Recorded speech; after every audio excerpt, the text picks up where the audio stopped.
Thronebreaker, that's what we're playing. Yep, I remember. I remember. Let's get the notification. Send out. Baba Booey. Thronebreaker.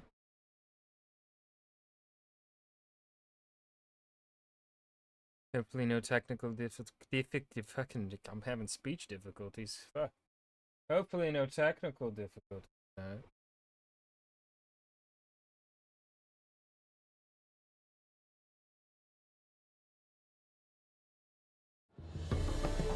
Hey, come on.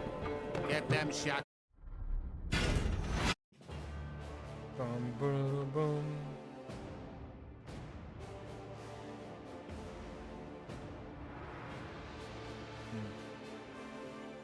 Thought I had. Do I have to go back into it? I thought I had it set for no pre-rolls. Fucking Twitch is so stupid.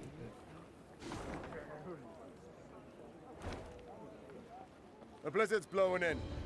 Your Grace, perhaps we'd best pitch camp and wait for clear weather. Ain't a bad idea. Said we might be waiting a week. Then we march on. We've no time to waste. While we ride to and fro begging aid, Nilfgaard grows in power. We must obtain reinforcements as quickly as possible and liberate our home.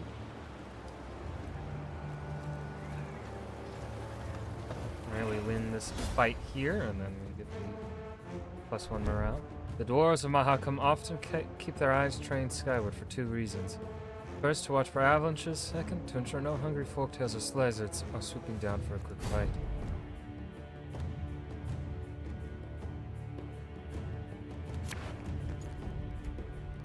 Alright, let's see what we are dealing with here. No.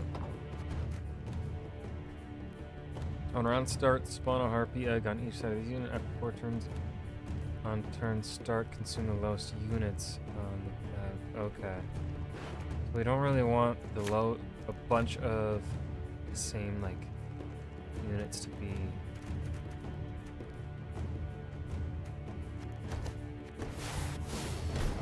I just want to kill that thing as soon as possible.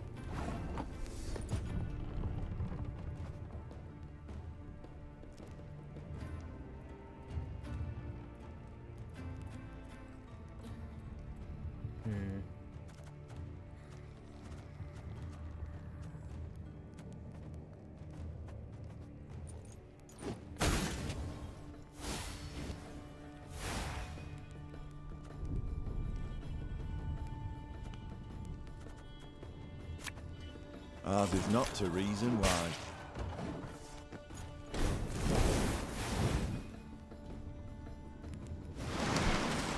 Bitch.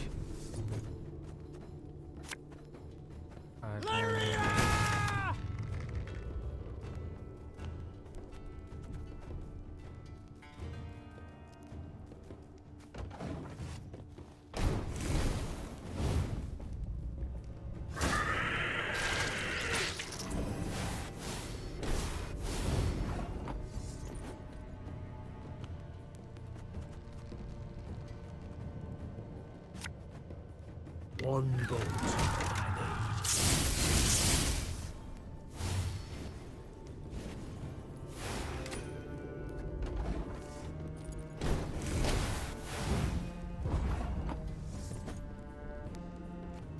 Pass. Let him have the win there.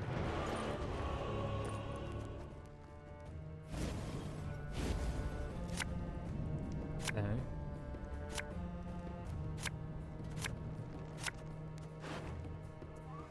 Let's get rid of that one.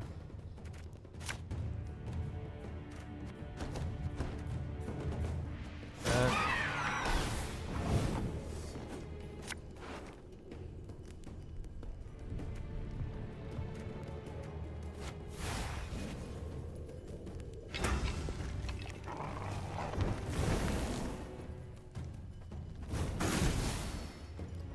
Balls.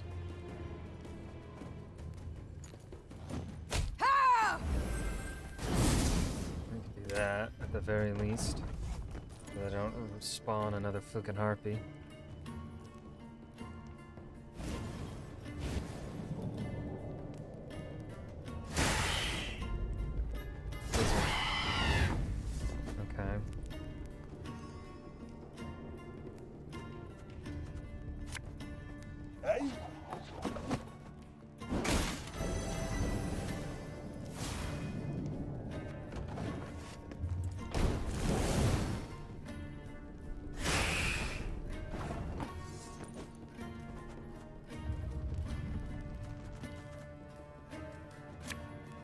Ever have a stone knock out one of your teeth?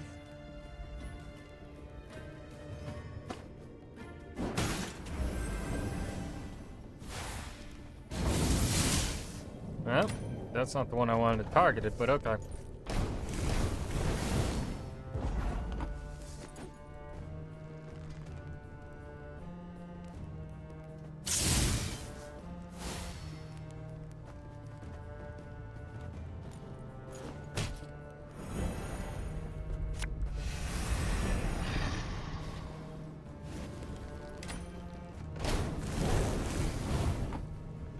Pass. I think we're pretty...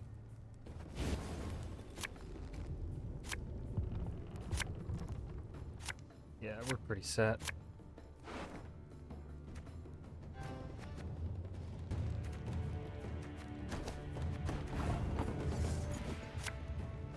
And just when you thought things were about to get dull.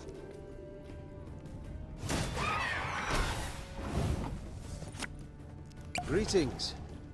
What is it?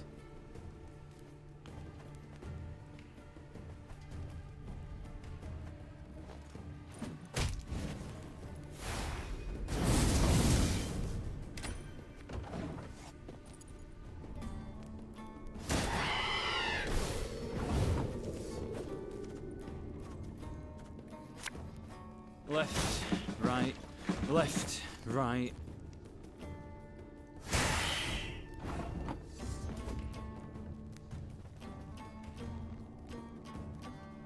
Ah, should have listened to me, old lady. Tell me you jest. Page late. Again.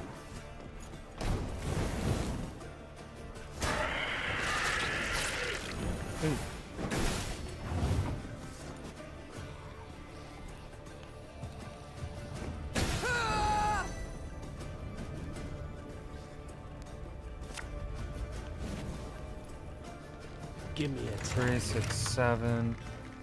Rid of this lizard. Again and again and again.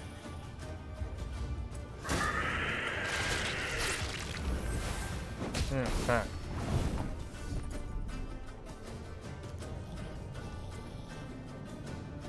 Fuck, our ass is moving.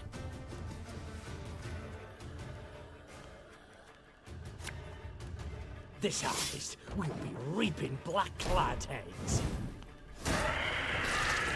Oh, fuck you! Bitch! What? Oh, yes, I'm on it.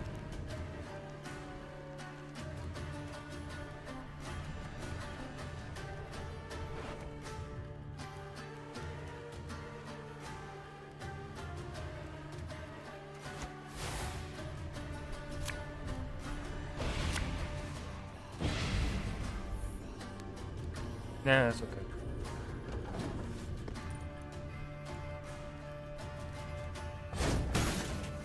Bitch!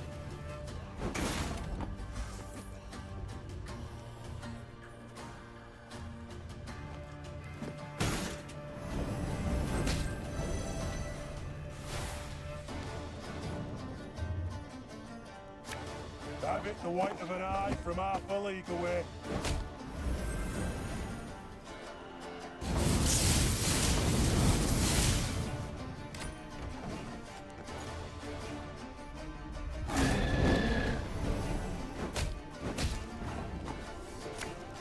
My scars? No, they don't hurt. No time for that. Catch! So much anger and Oh, suffering. lovely. For Lovely. what?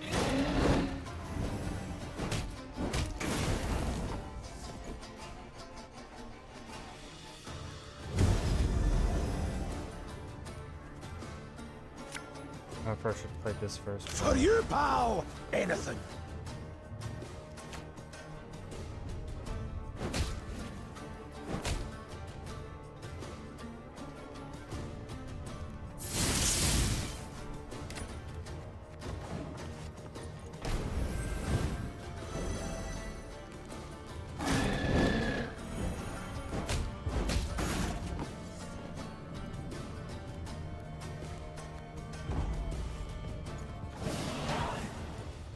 Boom.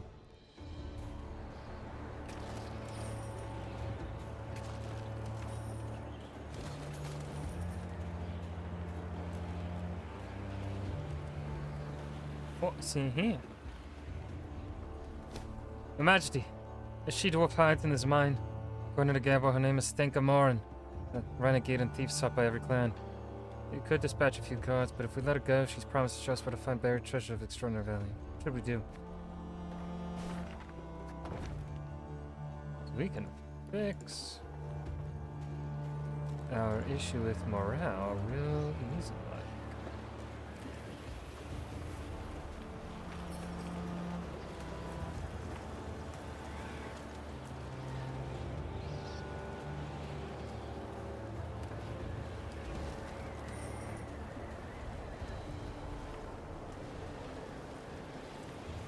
We can't do that, man.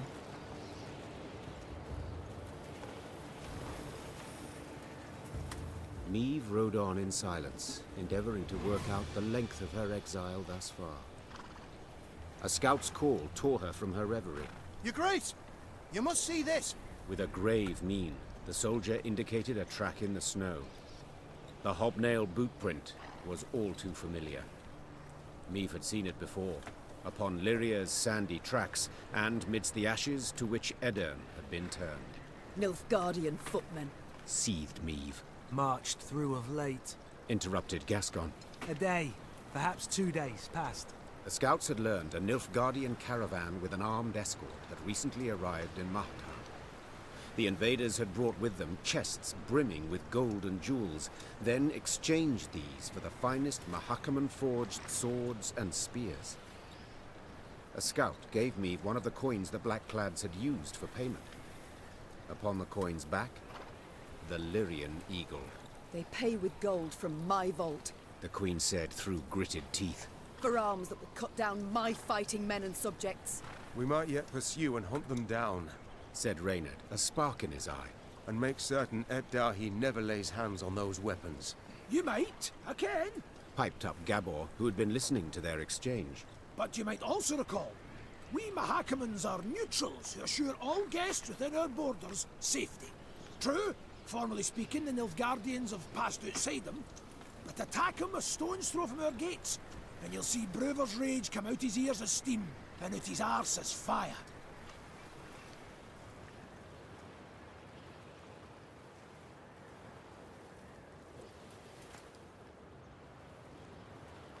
No war's outcome has been swayed by a few wagons of arms, no matter their quality. Said the Queen, vaulting into her saddle. Yet if we turn Brewer against us, I dare say we shall never wrest our land from black-clad hands. The Queen's men regretted her reluctance to attack, but none tried to dissuade her. They knew her too well. Well, at least we didn't suffer a morale debuff for saying no to the attack. That's good.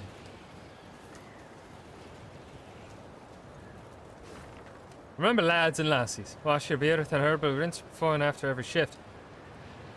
If you pass a snail en route to the mine, share a wee bite with him. If a hare, dove, or thrush crosses your path, stop where you are. And never ever whistle in the mine. Hoo hoo ha! Hoo hoo ha. What? Wait a minute, what? Ugh. And let's see if we can do... Let's see. That is... That's recruit cap. More recruit cap. New units.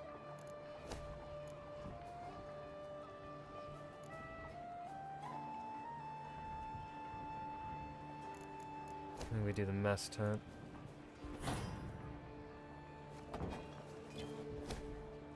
Okay, so now we have 13 points to play with.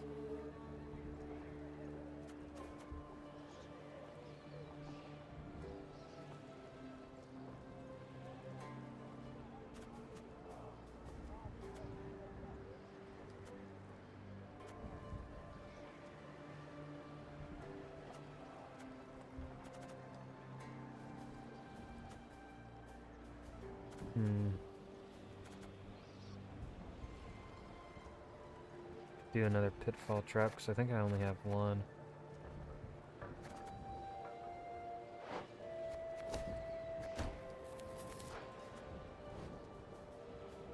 Okay. 14 points to play with.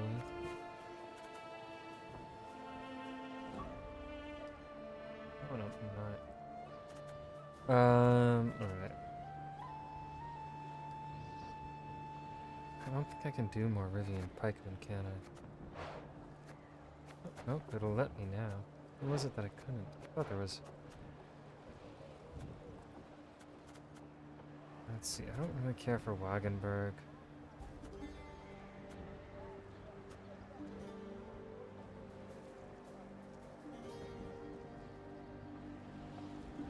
Lyrian cavalry might be nice.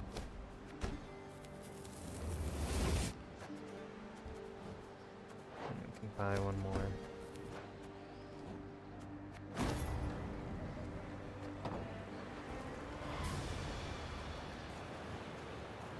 Puzzle! Puzzle time. While the human kingdoms are mere hundreds of years old, the chronicles of Mahakam stretch back millennia.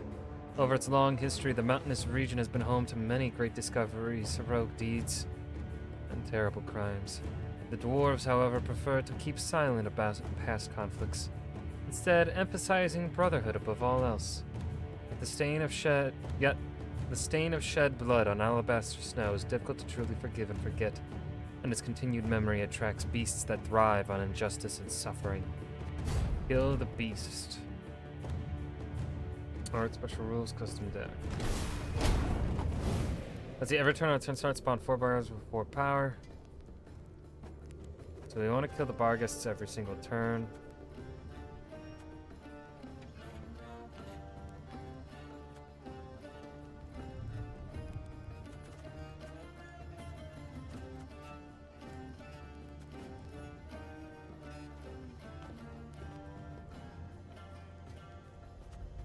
Actually, I think we want to do...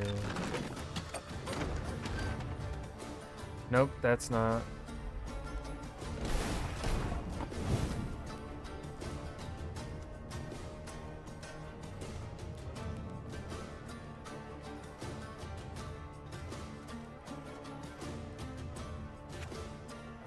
Oh, fuck.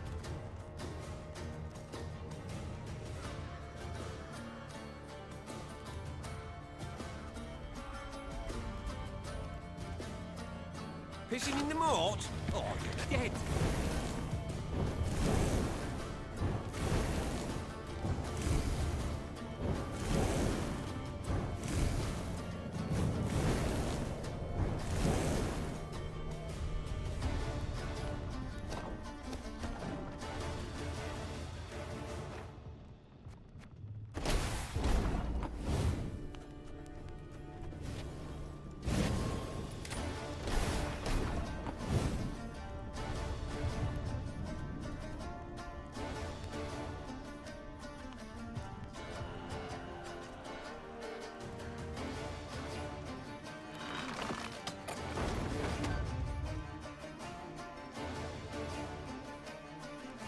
I don't quite see.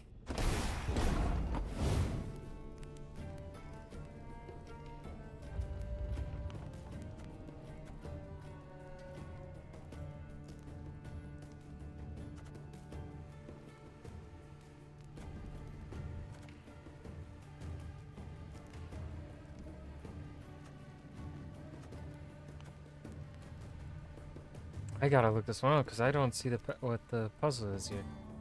Thronebreaker, kill the beast puzzle.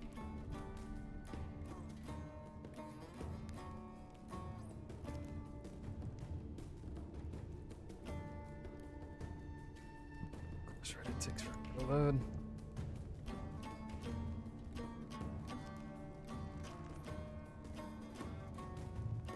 Rivian Sapper on the melee row. It's gonna be a right good levy, big and beautiful.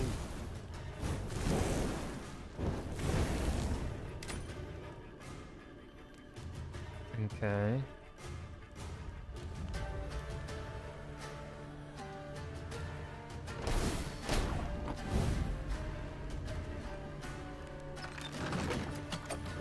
marker and turn. Let's see, place ammo left to the Rivian sample.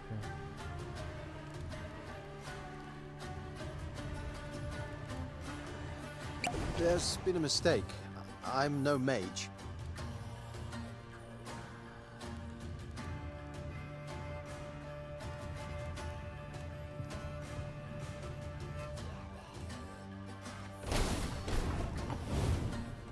Greetings. What is it?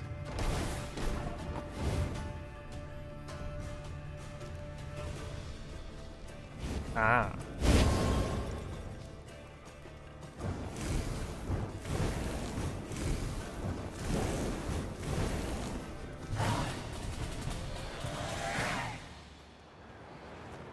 Man, that one's actually, that one was a proper puzzle right there. Or else I'm just stupid. Just 80 gold in that chest? Man, that was pathetic.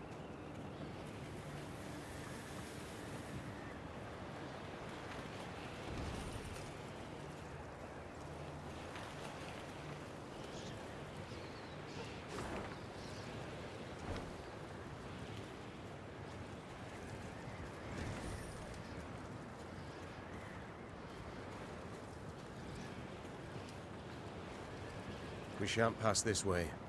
Oh, Rainer, whatever would we do without you? Plummet off the cliff like lemmings, no doubt.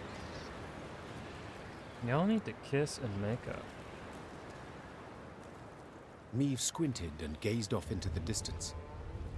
It seemed to her that hundreds of black patches covered the peaks on the horizon.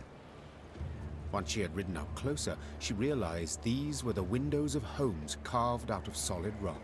Our pride this was, Sighed Gabor. Burra's Rump. A city carved out of mountain rock. Hundreds of miles of tunnels, dozens of steelworks, smithies and forges. Now, it's a vast lair to monsters. They ooze from underground, weave their nests, hatch their young, and when hunger hits them in the gut, they prowl down into the pass. Meve stood at the entrance to the underground city. The monumental gate, cast in bronze, lay on the ground, folded multiple times as a scroll of paper. Out of blackened windows oozed a stench of rotting meat and mold. The queen bent an ear to hear water dripping, and, in the distance, a metallic scraping. A sound akin to chitinous scales rubbing against rock. The soldiers await your order, Your Grace, said Reynard quietly, as if he feared he would wake the beasts asleep in the caverns. Do you recall my words as we fled Lyria? Said Meve, turning to Reynard. You swore you would retake your crown, even if you had to penetrate hell to do so. Time to follow that oath. The queen inhaled deeply and stepped forward, her sword they're raised beautiful. and prepared to strike or parry. Moments later, it was swinging, fighting, as the current tenants of Burrows Rump came out to meet her. Love it. Once upon a time, the Fuchs clan mined Burrows Rump for iron ore. When the Rump's last veiny deposit was extracted, the dwarves, with their hallmark pragmatism, repurposed the spent shafts into living quarters. Little did they know that their innovative housing project would soon shelter an unanticipated class of tenants. Destroy the monster nest. Yeah, we're gonna try. I've not been able to really do a good job of the optional stuff. Okay. Alright, so every 3 turns, a turn starts to spawn a slizzard, damage dealt by 10 whenever a slizzard is destroyed. So we want... Okay. Get rid of that one, Lyrian Cav.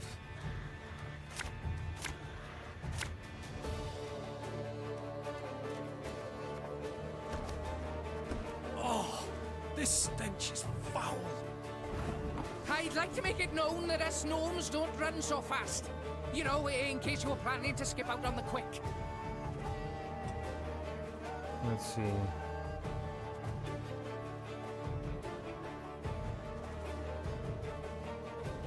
Let's get this out there. Save the queen! Ah! To the last! Ah, damn it! They're hatching! Place is about to swarm with creepers!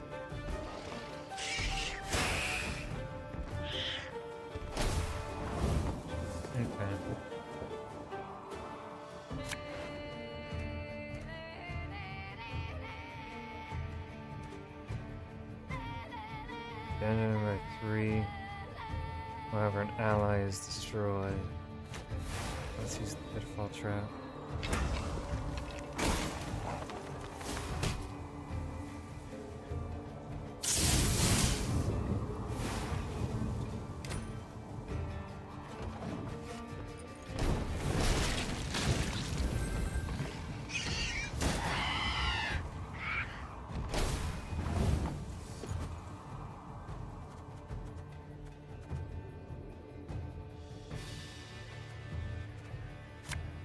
Have it the white of an eye from half a league away.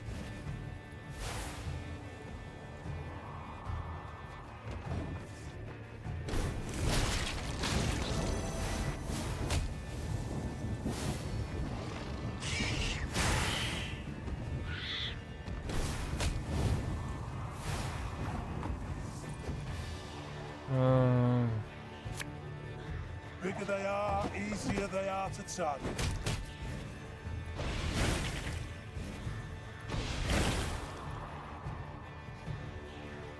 They do damage. Okay.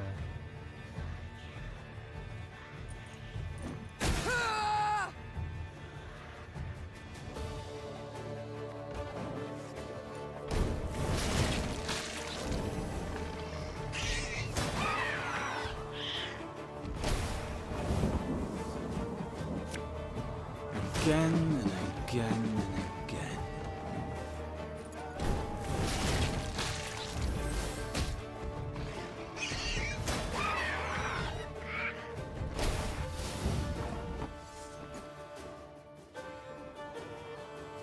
My spirit's willing and how, but these damn boots are killing me. One note.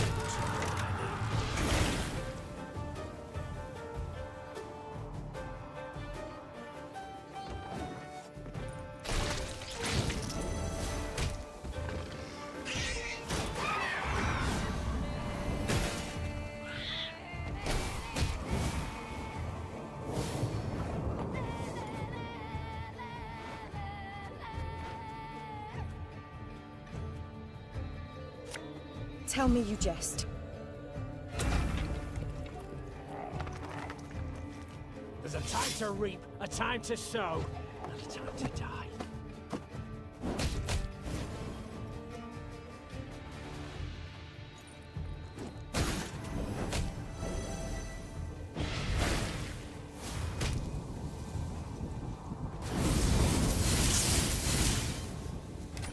That was a good turn.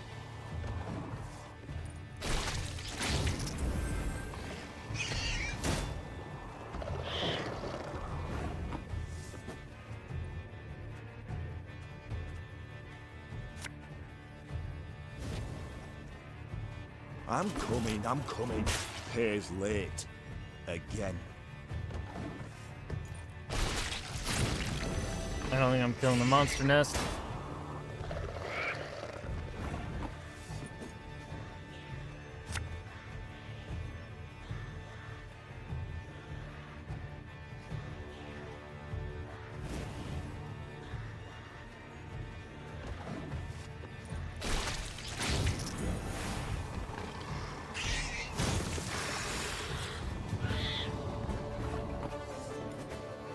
Left, right, left, right.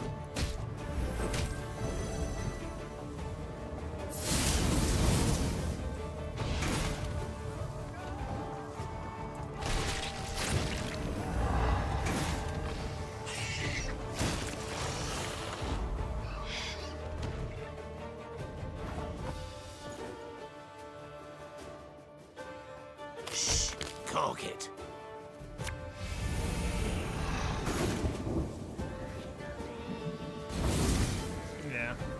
No, we still win. This way! Follow me! I wanted to destroy the nest. Though wounded, Meve approached the Shaelmar, which lay writhing on the ground. She then ran her sword through its heart, finishing it.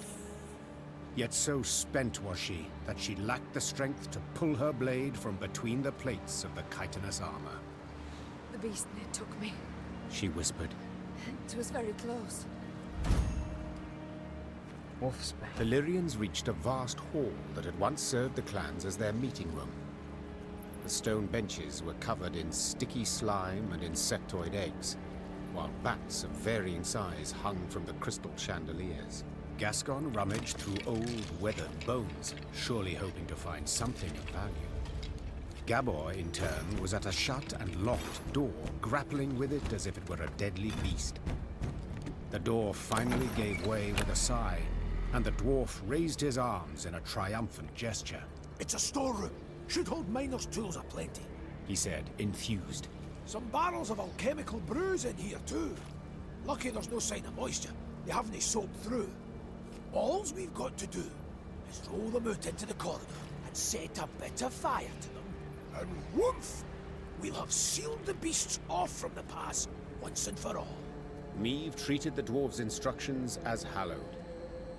Soon after, the mountains trembled from a powerful explosion. Rubble came down and blocked the tunnels. They say the plumes of smoke escaping the window openings in the rock could be seen as far as Aldersburg.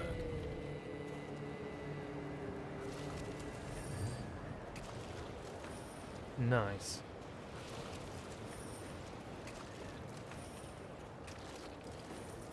Good bit of resources with it too. Singed parchment. Document found in Boyle's room. Gates barricaded. Just blasted oswebs from fire outside the window. Monsters everywhere. No way out. If anyone reads this, the Elder-in-Chief, he's got to be told.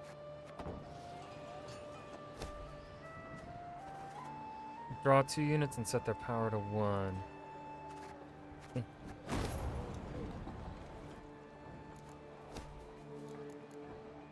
Let's see, 5,000, 1,000.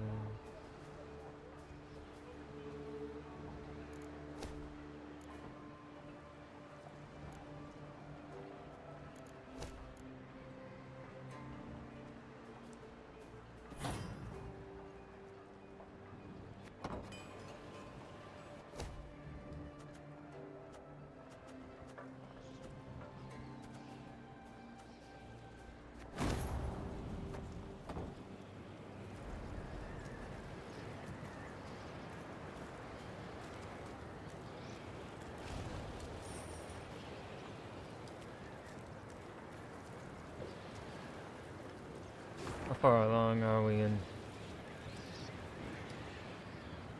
Okay. Oh. Fire.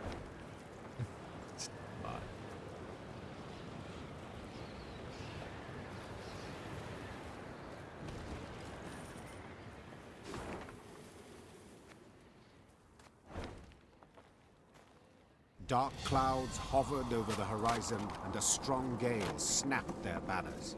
Damn it, a storm's coming. Gabor! Take us to the nearest settlement. We must seek shelter. Soon the Lyrians arrived in Stuhlkamp. The town square proved full of folk.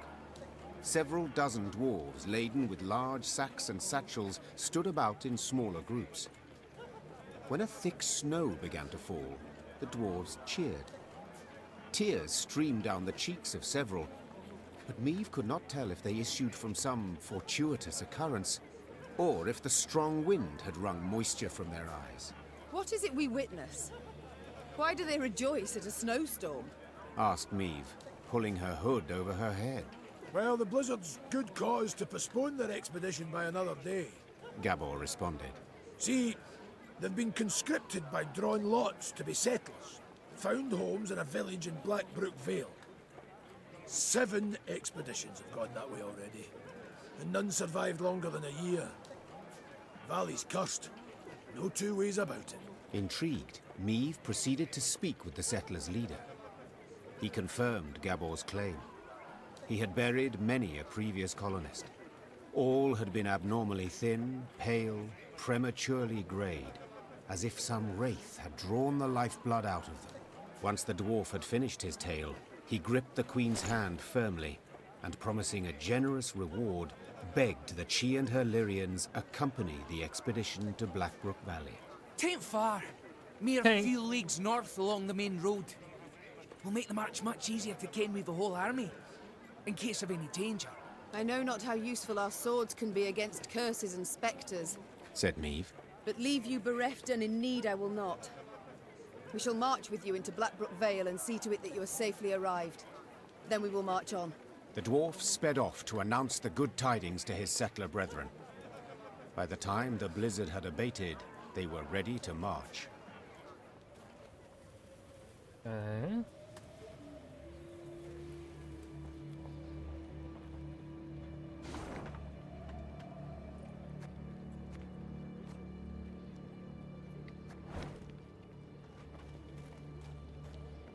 Be bold.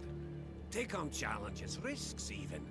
But before you set out to do anything, buy yourself some proper insurance. Always darkest for the dawn. Or when the last candle in the mine goes out. Waiting's painful. Forgetting's painful. But an arse dragged across cinders is the worst kind of suffering. Speaking from experience? Fall down 7 times, get a bait. Then clobber the dunderhead who keeps shoving you. Waiting's painful. Man, coming in with wisdom.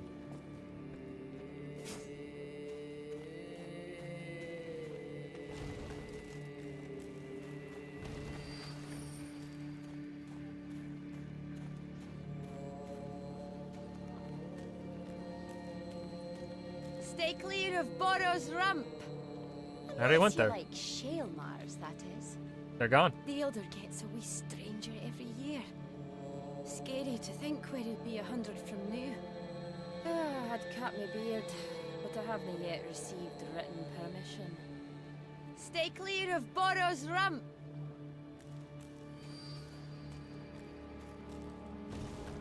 You need written permission to shave your beard. Oh, that's outrageous.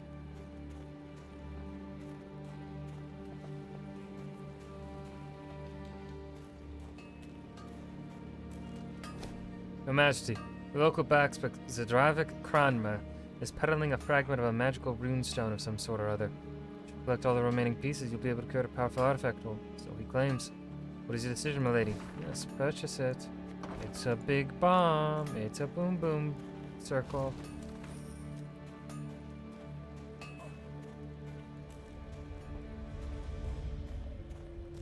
Okay, let's do this. Harpy fight. Alright, standard fight? Yeah. While passing a nearby cave, Maeve's attention turned to the icicles hanging from the cavern's mouth. They seemed to pulsate eerily with a soft light. The queen told herself it was a mere reflection of the sun's rays, yet had she a witcher's expertise at her disposal, she would know that ice can be enchanted with stolen dreams. And such circumstances could mean but one thing. A Kaleno? A harpy nest must be close by. Teleino? I don't know. Let's see what's their ability. After 3 turns, on turn starts. Okay, that's easy to deal with. Row of fire. Mark a unit. Oh, even better. You know what? I think we leave it at that. Standard. Let's see. I'm coming.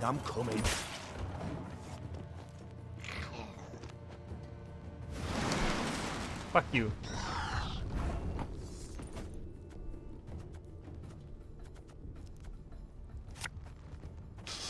I smell a leak.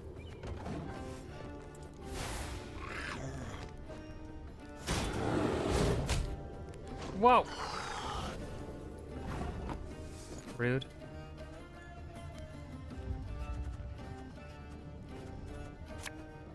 You mad? Don't shake that!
Now I have to play a card.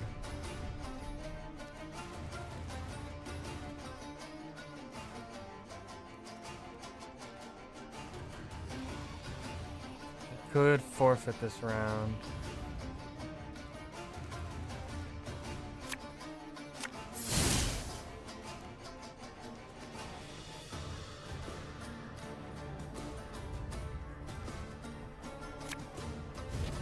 Forfeit the round. Never mind, we don't forfeit the round. Even though I would have liked to keep that trinket, that's alright. Because that at least the dog stays for another round.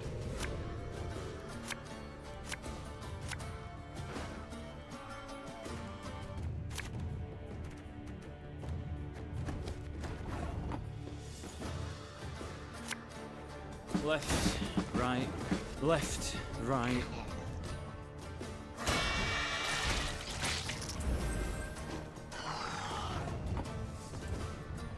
Fuck you.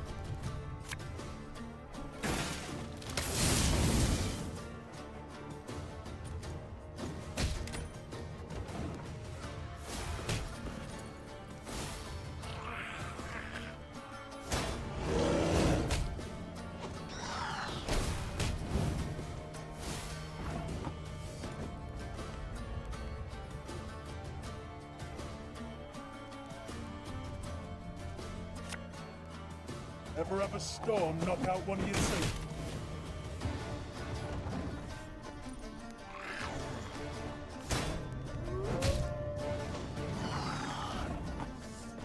This could hurt.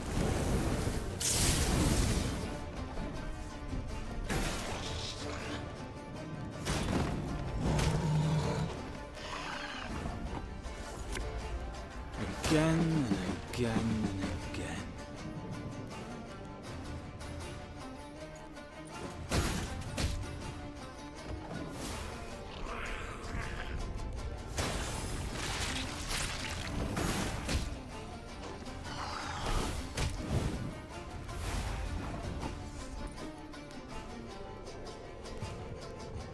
My pain serves a purpose. Aye. I will listen to 3, your 6, command. 7.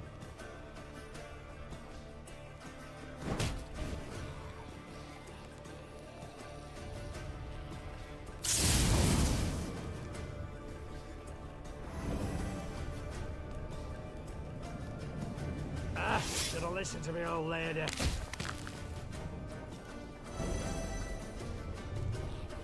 God save the Queen!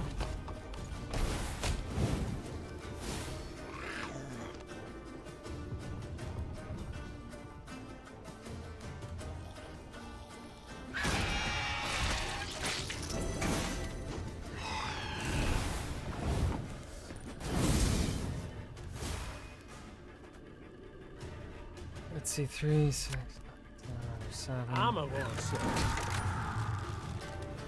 Let's see if we win it.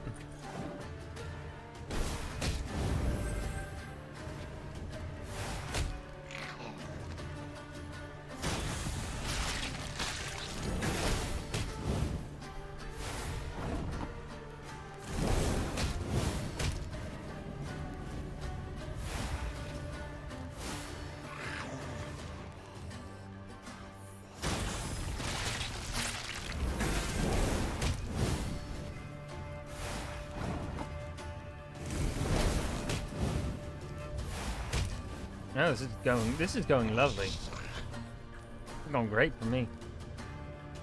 I win. Fuck you, bitch.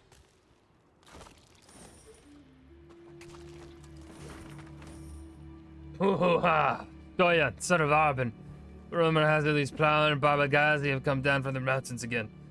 Take a few lads and get rid of those scabby hairbells for good. But if they reach Fuchs territory, don't you dare follow them. Roverhoog.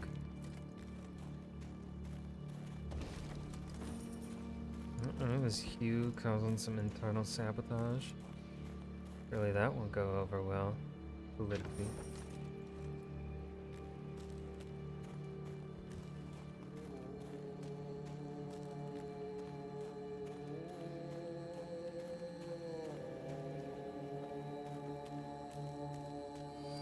Neve had stopped and was removing packed ice from her mare's fetlocks when Gabor Zigrin approached. The dwarf squatted at the queen's side, glanced about quickly, then started speaking in a barely audible whisper. Your Majesty, I overheard some folk talking in the smithy. Birdies claim there's treasure, true riches, in the hills near Blackbrook Vale, south of here. Stowed away there. And nobody dares go looking for it on account of beasts that have made their lairs there. But you've got a wee army behind you. I reckon you could try. Might be worth the risk, eh? The queen brushed the snow from her knees and, raising a hand against the glaring sunlight, peered towards the mountains. Though tempted, she had doubts. To start, the rocky scree at their feet warned clearly of avalanches. I shall think on it, she answered, before vaulting into her saddle. Blackbrook Vale holds many secrets and many treasures. Discover your head in the mountains. Hoo-ha, hoo-ha, unforgiving winters come. Fear no snow nor icy gale, fight the frost with mugs of ale.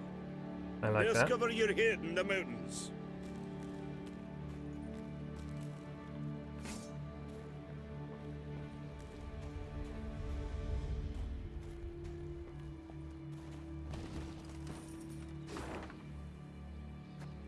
Okay, I didn't. No, I did go up to that. Here now.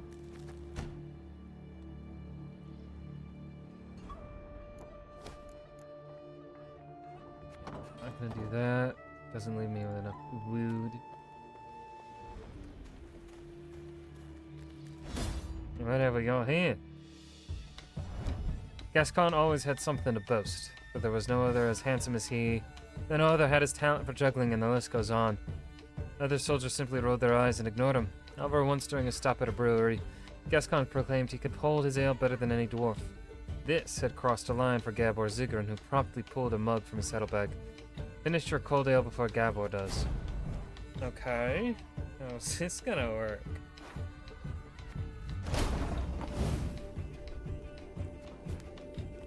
Alright, every turn on turn start, take 3 swigs.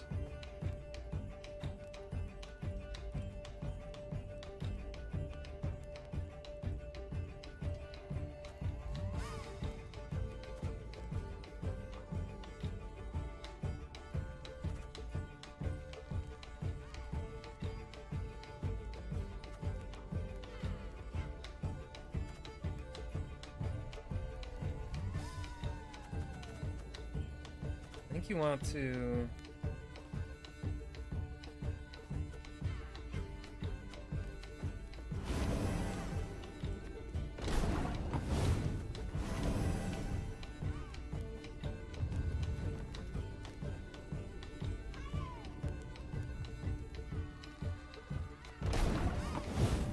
Oh, what the fuck?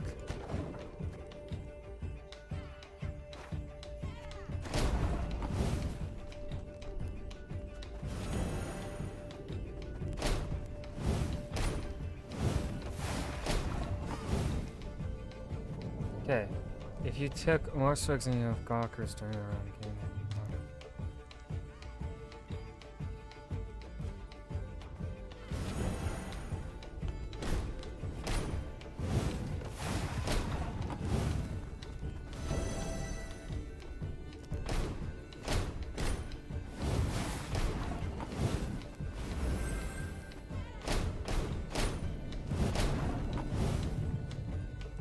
oh, nope, I lost.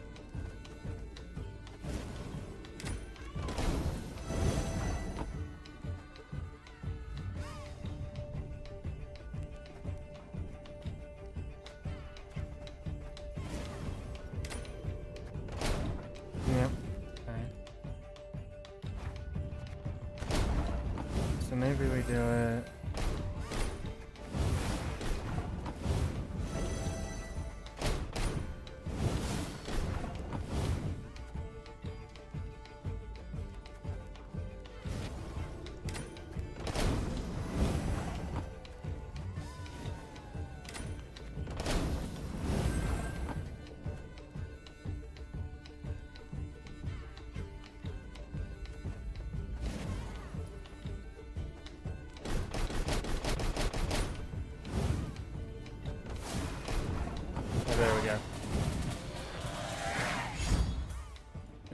Mahakan. Impossible.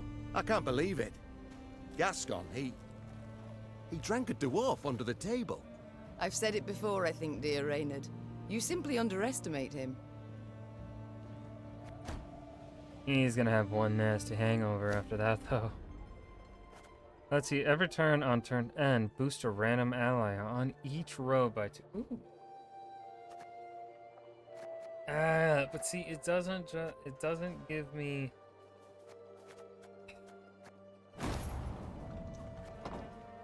It's just missing one extra bit to really be worth exchanging it. Like, the boost all allies by 2 and then damage all enemies by 2 is just superior. Your Majesty, Gabo says this is our final refuge where we can rest and enjoy a warm meal before venturing into Blackbrook Vale. The soldiers are spent from climbing and need to sit a spell. If Grace could find some extra coin to provide for our stay, hell yeah, let him have. Following is proclaimed by formal decree of the Elder. From here on in, you're on your own, wench. In Blackbrook Vale, you're advised to never stop or stray from the road. Follow the Four Dwarves Codex. It'll save your life. In Blackbrook Vale, you're advised to never stop or stray from the road.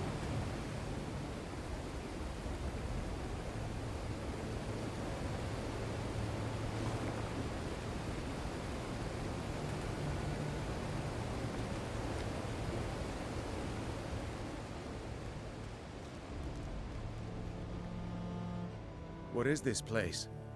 Blackbrook Vale. Quite lovely. Aye, and damned dangerous. Keep your arms at the ready.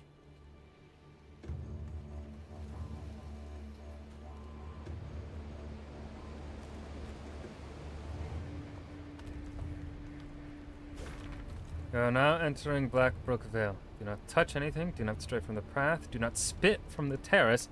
Always watch for monsters.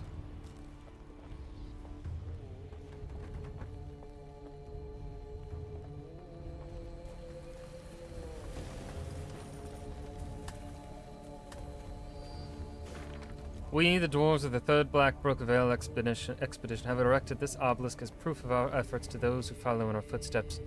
If we do not return, drink to our health and remember our names. Ho ho ha! MMMDCVII 1214 by human reckoning. No, yeah. What year is it currently? I don't know. I don't know the Witcher timeline. Or when Meve lived.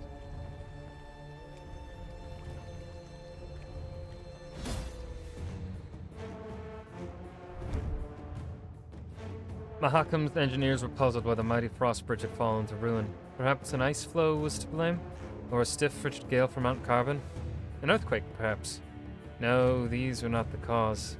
The true culprit stood 10 feet tall with thick skin and an exceptionally hostile temperament. Move all units except the bridge troll to the other side of the battlefield. Do not let any unit die. Yes, okay.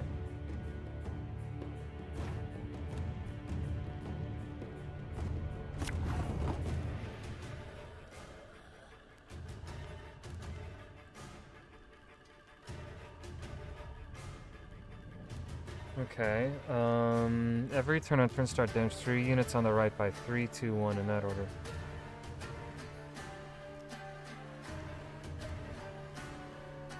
So you want to get this unit.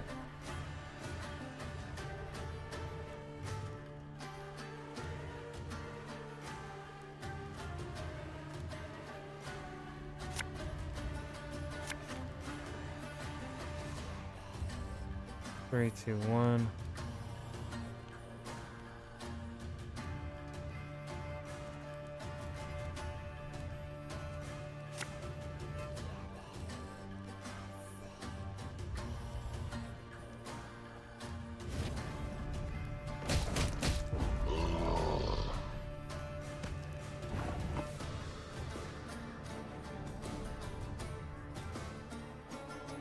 Oh wait, hold on.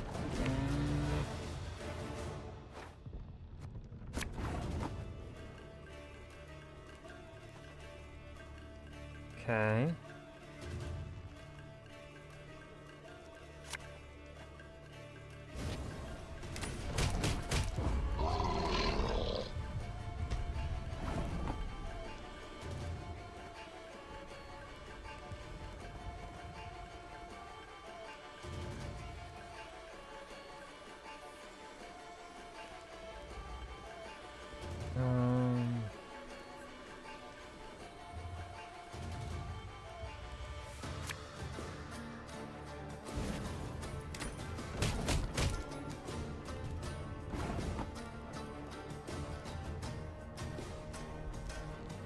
No, I did something wrong.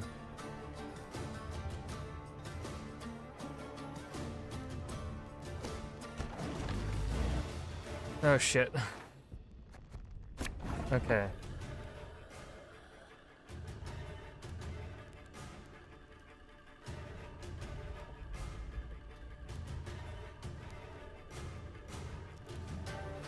Three, two, one.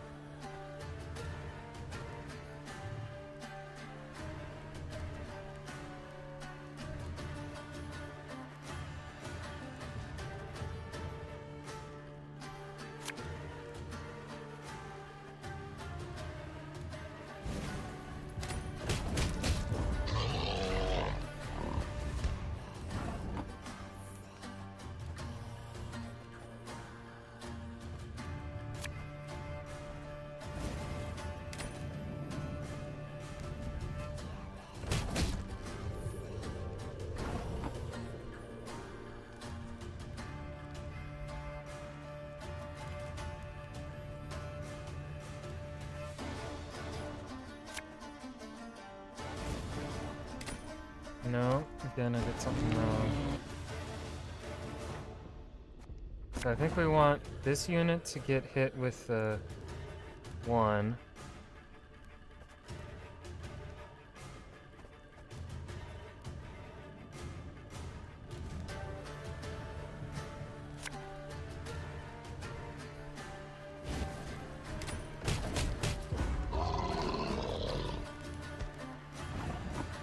That one.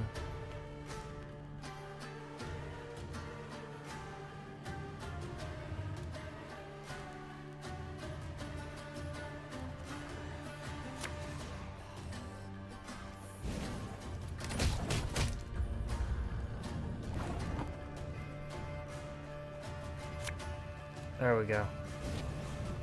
Now we got it.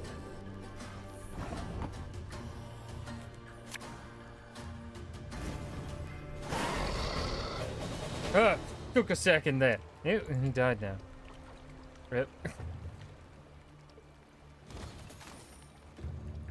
I see that, so we'll be back to that later. Milady, dwarven bodies litter the cave. Dozens, with no visible wounds. Seems they sought shelter. They carried their belongings with them. Items that may be of use to us. Mind you, of the 3 scouts sent, only 1 has returned. We know not what killed the others. They simply collapsed as if paralyzed. Search the cave. Don't know why I wouldn't do that. My god, that's a lot of money. What if we go back? Really, is it just gonna cost us that those 20 soldiers? That's it? Why wouldn't I? Why wouldn't you take it? Who wouldn't have the soldiers available this far into the game? I don't think I've ever been that low on soldiers. On recruits, I should say.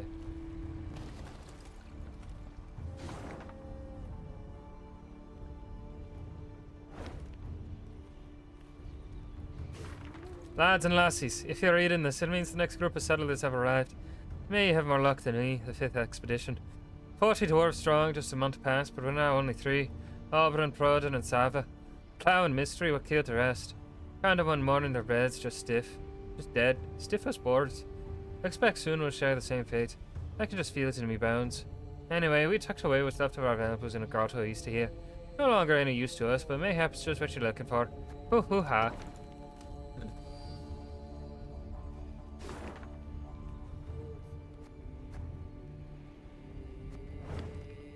Alright, this fucking thing. Dusted with snow, an abandoned cart stood in the middle of the road, 2 feet protruding from the back. What had happened here? A murder, an ambush? Eve didn't have to wait long to learn the truth, for in a moment she heard a damning howl behind her.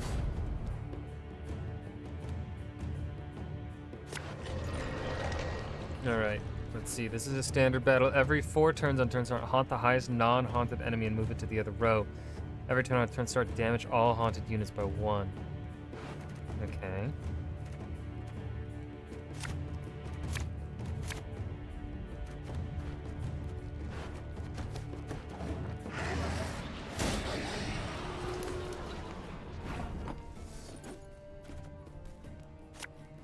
God save the Queen!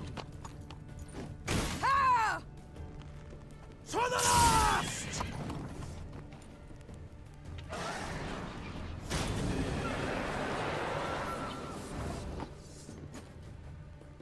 Ooh, I want to get rid of that thing as quickly as possible.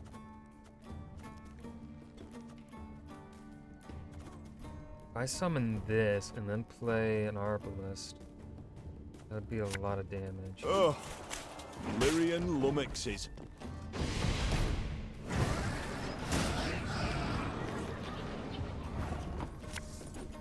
I'm a monster.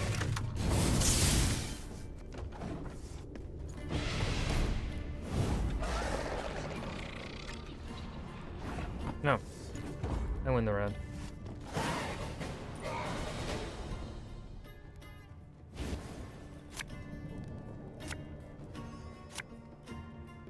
Okay, that's a good hand, that's a good hand.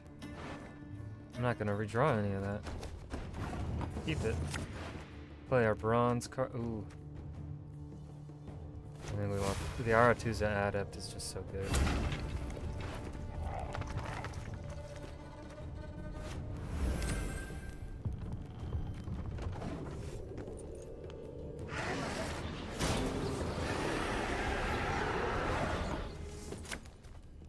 Again and again and again.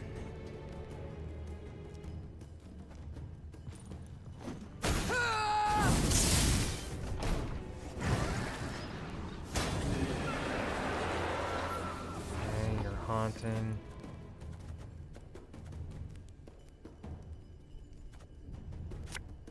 An army's a waste of time for one like me.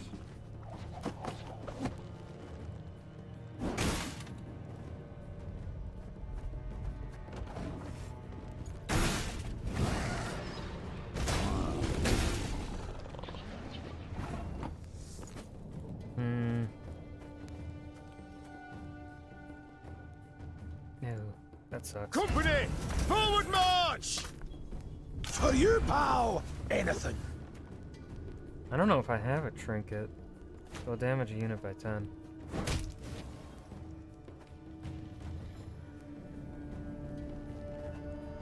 There's a time to reap, a time to sow, and a time to die.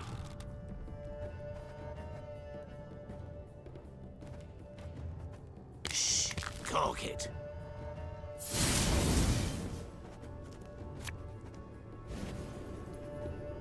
You mad? Oh, Don't beautiful. say that. Beautiful. This could hurt. Yeah, I'm winning this round.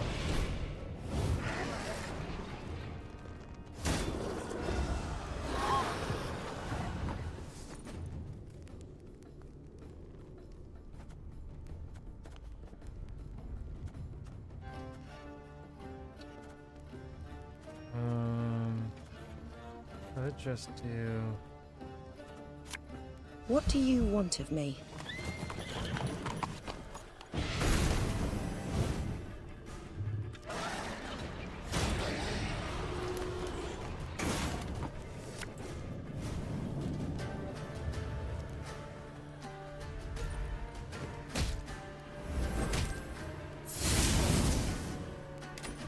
I was hoping to do damage to the Night Wraith, but alright.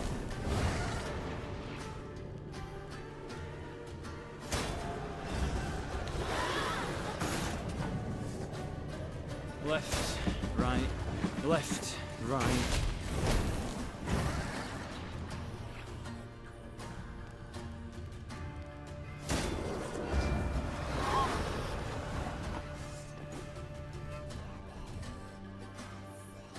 Getting to work.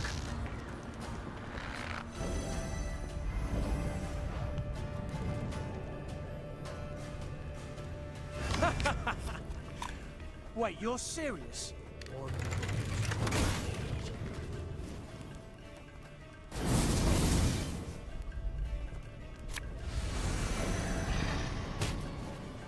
I do believe I've won.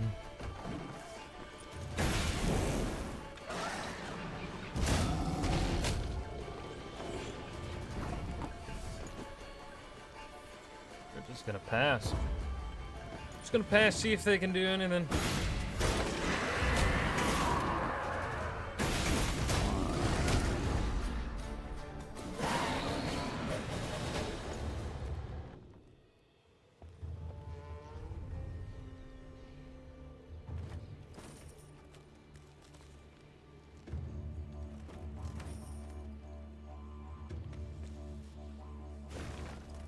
Duh.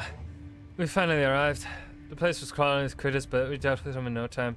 The shanties are run down, but they'll be as good as new before long. Just a tame pity there's no game in the forest. Either way, I've got a good feeling. 6 times the charm. Hoo-hoo-ha! Darden. The Irish is hard to keep. Oh, where did that go? Top them more into you.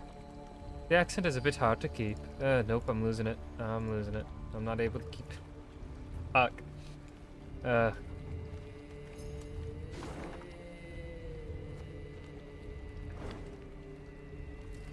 Alrighty.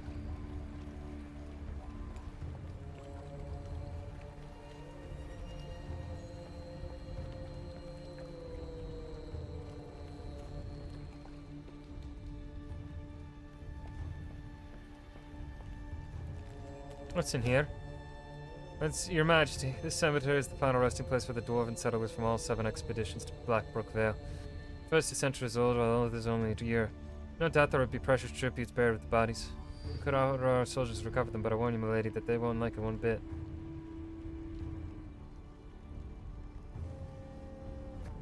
Take the debuff for the resources. I don't think it affects us in any way, story-wise, at least that kind of decision.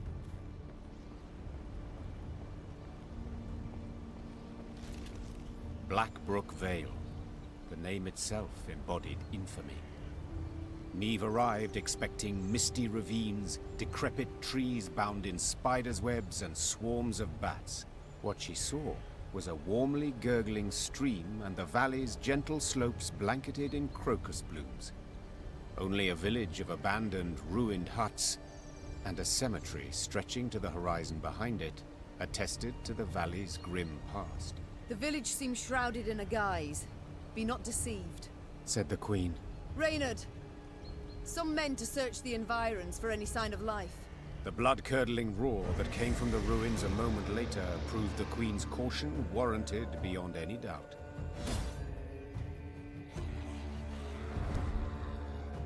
Shortened battle. Hauntings are more common than you think. If not for the aid of the Lyrian army, the dwarven settlers would likely have soon perished, shredded by wretched beasts hidden amongst the ruins. With the help of Neve and her men, they stood a chance of surviving, however small. The infamous Blackbrook Vale did indeed seem to be cursed. Well, let's go and deal with this curse, shall we? Alright, so it's a shortened battle. Rounds start spawn impenetrable fog on all enemy rows.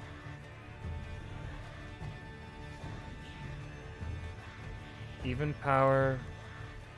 Boost ally by 3. Odd damage.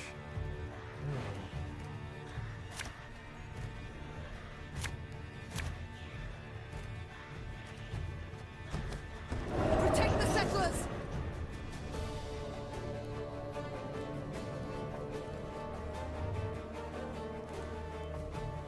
We want to get rid of that ghoul ASAP.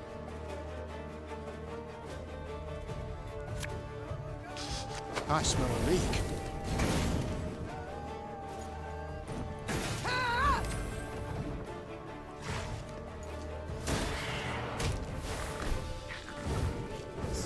Cards. Thing about slings, they hide well.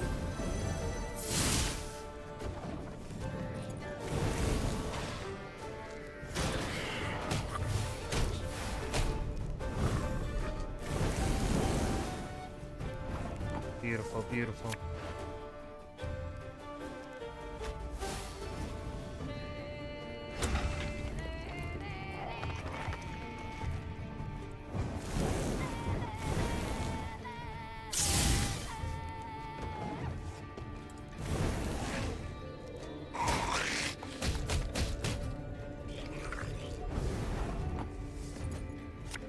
Oh, Lyrian lummoxes.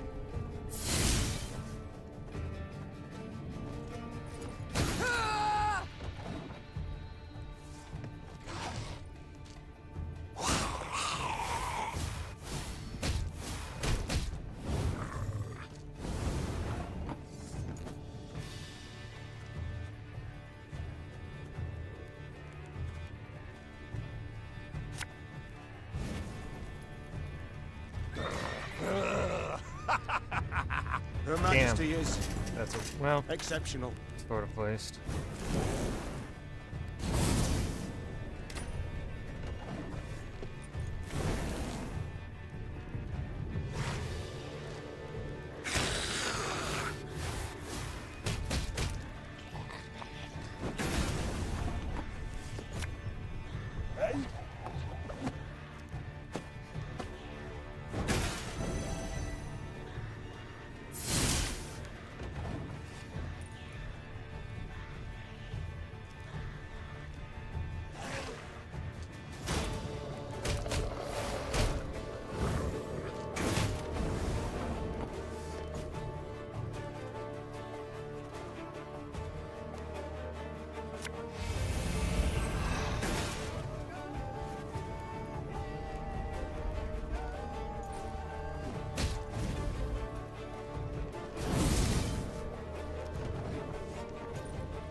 You mad?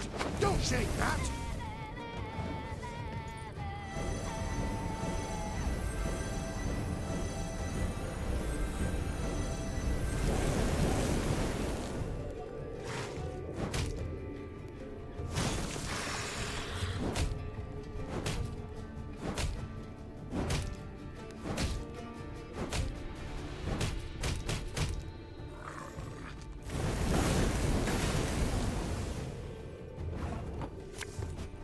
I'd hoped we could solve this some other way.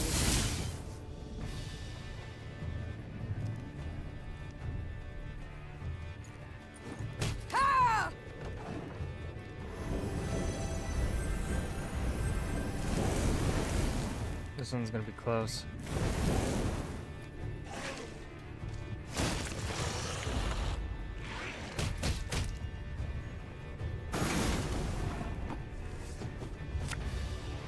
Coin never stinks, no matter how rank the pouch.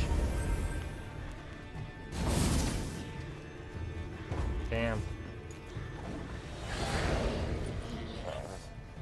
Within 4 points. Within 4 points. Alright. Good at that.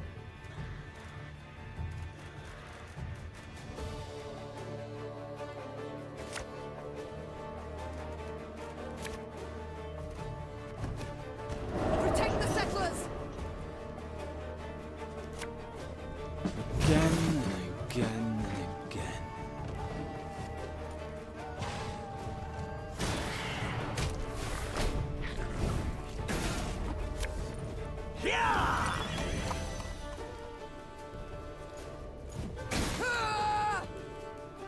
March on, march on. Here's late. Again. My scars? No, they don't hurt.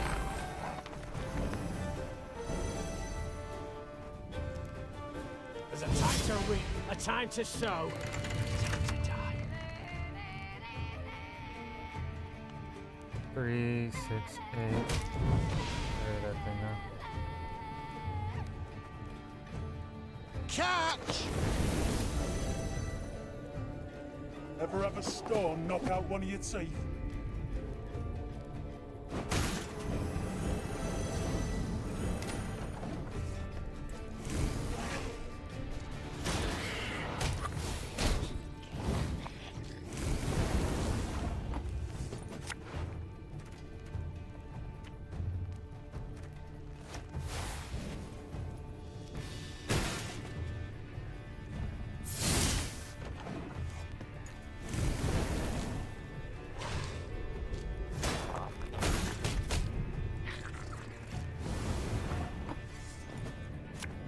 Army's a waste of time for one like me.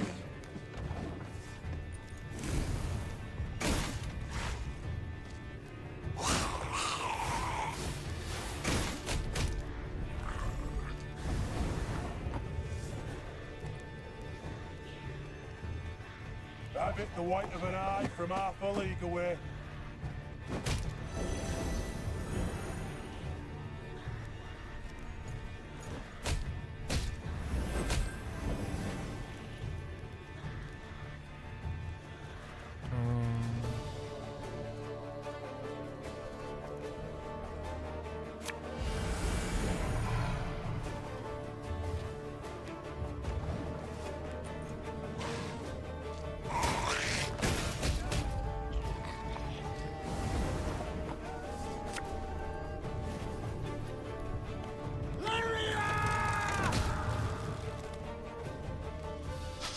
I smell a leak.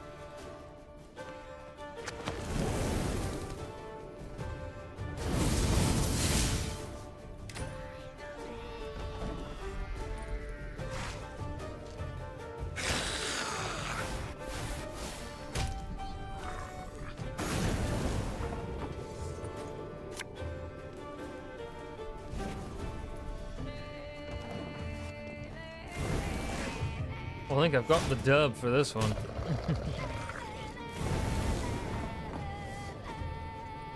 One bullet's all I need.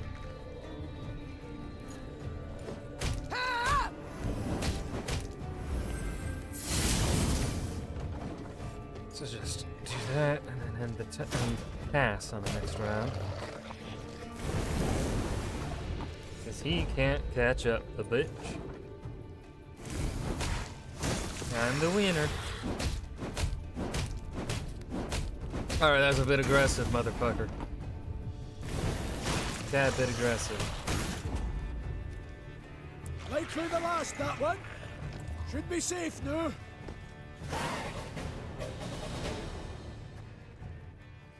Following the victory, the settlers' hopes seemed renewed. Could the beasts they felled have killed the previous lot of colonists? Perhaps the curse that had long hung over Blackbrook Vale was at last broken. We thank ye, Your Majesty. The settlers' leader said, slipping the satchel from his shoulder. You've granted us new hope. And a new home. The dwarves had rolled up their sleeves, were prepared to go at the huts to repair them, when one of their number cried out. Hold! There's something here. Something reeky. A voice most familiar, thought Neve. Yes, for it belonged to Barnabas, the rescued inventor. The gnome had elbowed his way to the fore, stood on his toes, extended his nose, and inhaled through it like a pointing hound seeking out wildlife. Ignoring all queries, Barnabas had then sat down on the brook bank, filled a glass flask with water, and was now holding it up against the sunlight, dipping into it the tip of his tongue and some strange scraps of paper extracted from the depths of the pockets of his patched coat. Finally, Barnabas stood, brushed his backside clean, and announced his findings. Well, we know with some certainty the reason for the settlers' demise. 'Twere not beasts, no. They prowled in later, drawn by fresh graves. 'Twas the water.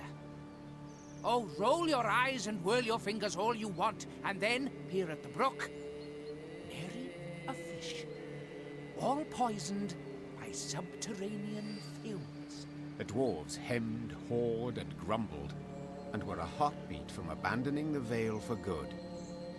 Then Barnabas reached into his satchel and extracted a device of his own making he termed an aqua purificator. That is to say, a water cleaner, as odd as it may seem. You need but siphon water through this straw. Then drink up, worry-free. Thus Meve rode out of Blackbrook Vale, deep satisfaction in her heart.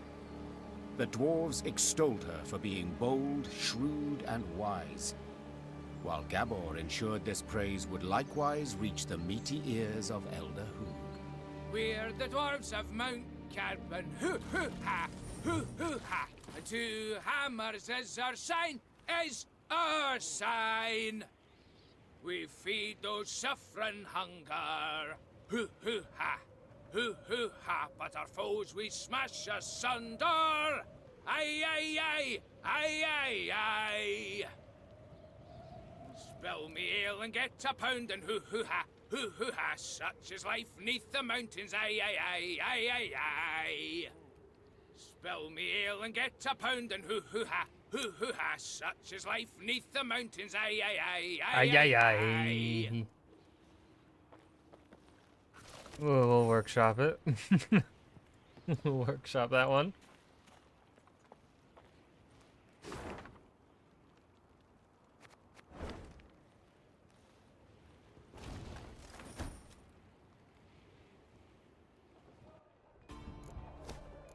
Let's see. 10,000.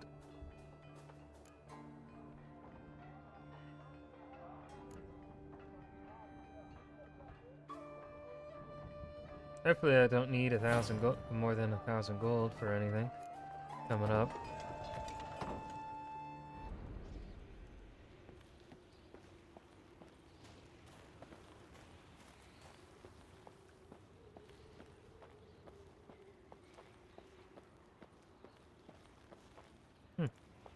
Nothing to pick up here.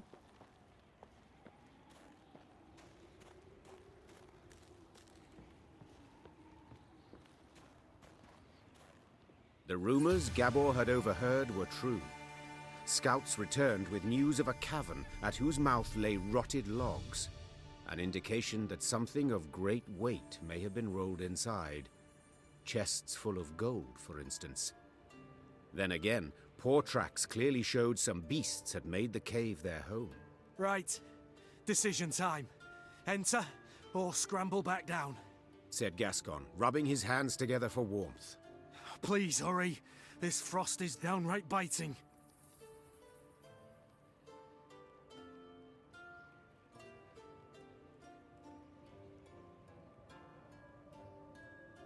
We've scaled this high. Foolish we'd be to descend empty-handed. Fall in behind me! The Queen took the fore, sword in one hand, torch in the other. The flickering flame's glow illuminated the cave's interior, casting long shadows. Meve was certain some horror would leap at her at any moment. And she was not at all wrong.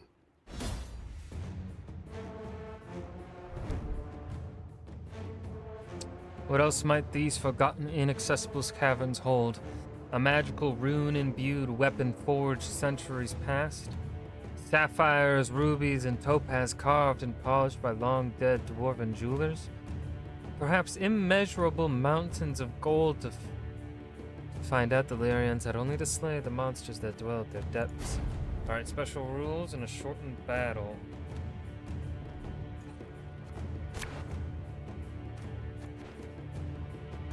Whenever an ally is destroyed, reduce this unit's timer by 1. Then play a random unit from your deck and damage by 2. If this unit's timer ends, Meve wins the battle. Okay, we want to do damage.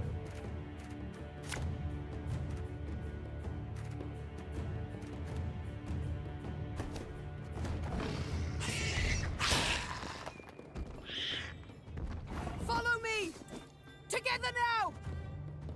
Anyone here struggle with strong reservations when entering monster-infested pits? Asking for a friend.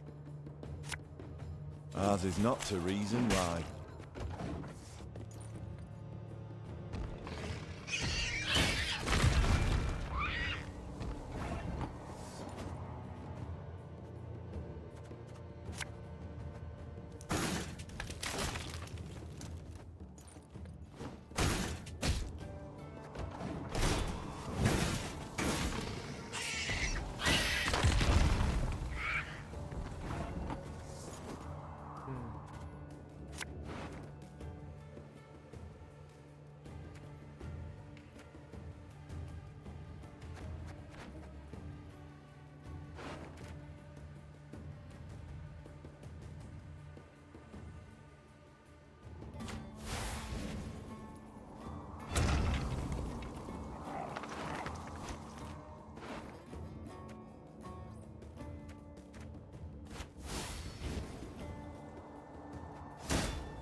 some of us say. 3, 6. God save the Queen!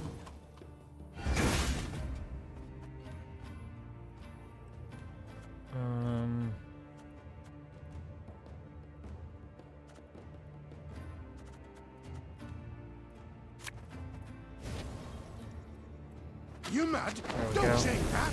This could hurt.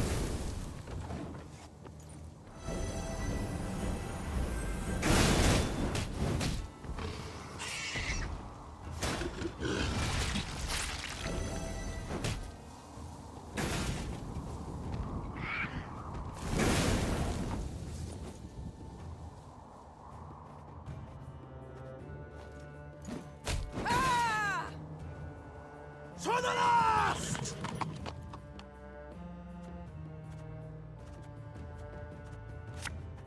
My pain serves a purpose.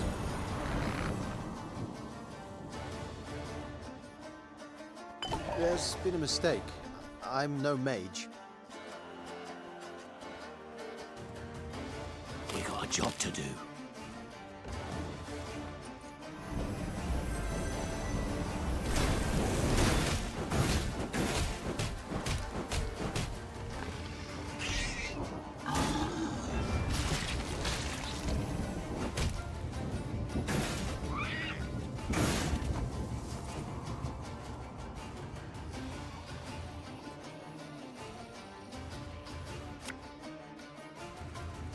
That bit the white of an eye from half a league away.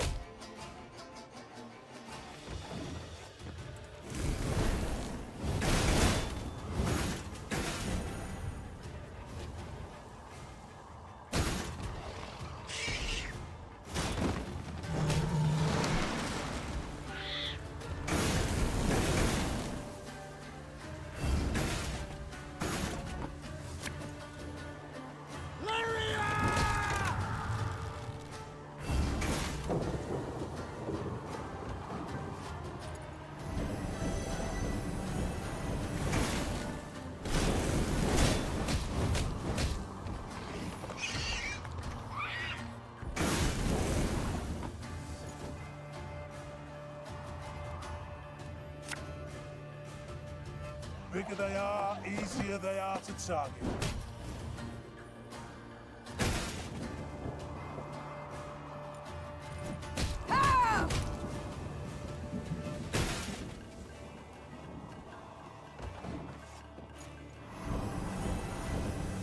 Oh, I should have fucking.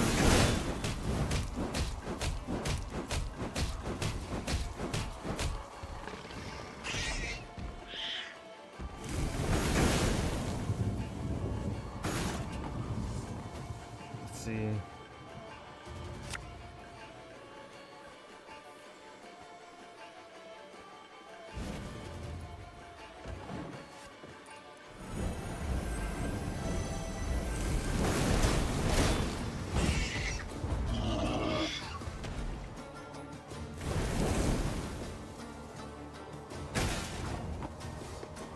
One, 3, 6, 9. 31.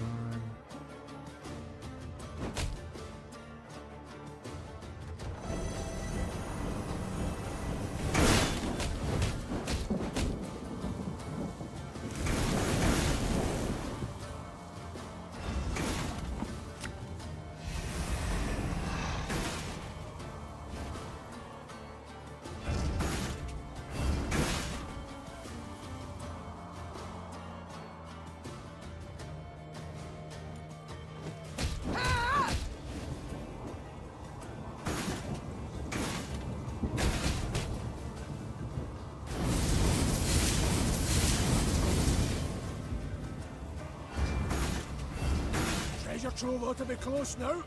Come on. Oh! Oh shit. As soon as the last beast had fallen, the Lyrians took to seeking out the treasure. Soldiers dispersed throughout the caverns in a rush, penetrating every last corner. Finally, one called out. Got it! Got the treasure right here! Treasure! Shiny stuff! A number of steel-reinforced chests lay up against the cavern wall. Meve blew the dust from the lid of one and lifted it with some difficulty. She had hoped for gold and jewels, bars of Mahakaman steel at the least. Instead, she saw thousands of time-tarnished copper coins with a hole through their center. What's this bloody crap? Tokens of some sort? Aye, that's right. Holy Guldens, we call them. They're, currency in Mahakam. Get our wages in them. Use them to cop victuals and hooch. What of arms, armour, tools? Nah. Oh, that's given to us. Clan provides it. Is that what you need? Weapons? Oh, feel the Egypt now. Brought you here for no reason. Yet these tokens, they can be exchanged for other coin, can they not? Temerian orans or Novigrad crowns? Aye. Doable in theory. But not at all clever.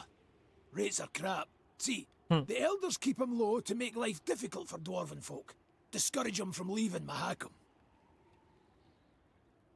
What's this? Common dwarves use no gold. You cannot be serious. Yet I am. What good's gold to them? Clan gives them all they need.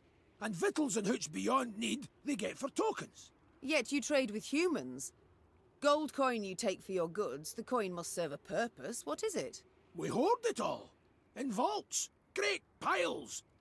Down bottom lie ducats dating from the reign of that dozy ham-shanker King Dagrid. And you do not put it to use? Acquire anything for it? Then it's true what folks say, that you love gold too much to part with it. Hoard it for pleasure, as dragons do. Whoa, Reynard. Point of fact. That there's pure drivel. Gold's a metal like any other, just yellow. We hoard it for our safety. Your safety? I fear again, I simply don't follow. Couldn't it be simpler? Soon as human folk get it in their heads we's a thorn in their side, we'll spend it. All of it, in a jiffy. Excess coin supply, that's called. Matter of days, gold'll be worth less than sawdust. And you're tossing banks and economies, bam, on their arses. There'll be nothing left of them. They'll cave in faster than a mine shaft with rotten props. Why are you all ogling me? With human folk for neighbours, we dwarves got to be damn vigilant, as sheep round wolves. So how can these tokens serve me? We must trade them. Even should we get a pittance, it will be something. The soldiers demand their pay. Ah, your bums out the windy. Fighting men want full dixies and tankards of hooch. Coins but a means to that end. What do you suggest then? As I've been saying, the tokens we use to purchase nourishment and mead, and what you've got in those chests, why, that'll do to fund a feast the likes of which Mahakam's not seen since Bruver was sworn in as Elder-in-Chief. The fighting men will eat and drink their fill, carouse about and forget their due and pay right quick. And invite the local dwarves to feast with you, and the clans will look kinder on you too. Okay. Caution be damned. Your Grace, I feel obliged to remind you we are at war with Nilfgaard, and every copper... Should go to building our army, I know. But we live but once, Reynard. Sir Gabor, take the tokens, and arrange me a feast so grand that Ebdahi himself shall hear us revel. As Meve's force could not possibly fit in a tavern, the feast was laid out in a storehouse. Crates arranged in rows served as tables and benches, while the windows were festooned with lion's foot and pasqueflower. Great barrels of mead, cognac, and vodka were rolled in, and when the soldiers saw this, they broke out in cheers and laughter that lasted till dawn. Pour us another round, you lovable Lyrian bastards! For he's a jolly good a jolly good dwarf. Now what can Gabor do? There was food and drink enough for the dwarves of the pass, who, with Meve's men, raised tankards in hand and voices in song the night through. To see them sharing tales and playing cards, one would not believe that anywhere down the mountains, through woods and across plains, humans and dwarves might, for the softest slight, leap at each other, murder in their eyes.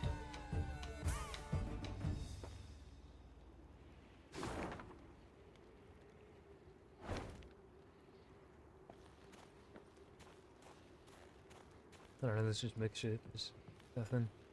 Okay, there's nothing. Yeah.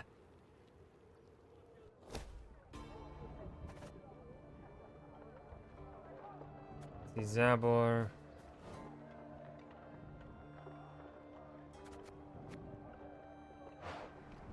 unit by 15. Play 2. Ooh. I need more trinket. Okay, so if I get Zabor in a hand, I can use my discard to get rid of 2 of these. Then, which that's a pretty good deal. I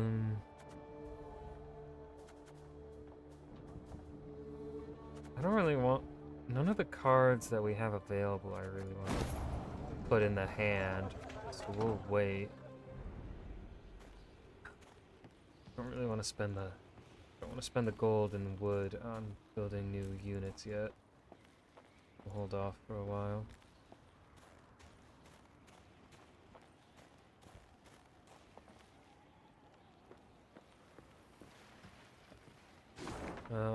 Which way should we go? Do you want to go down? Let's go up this way first.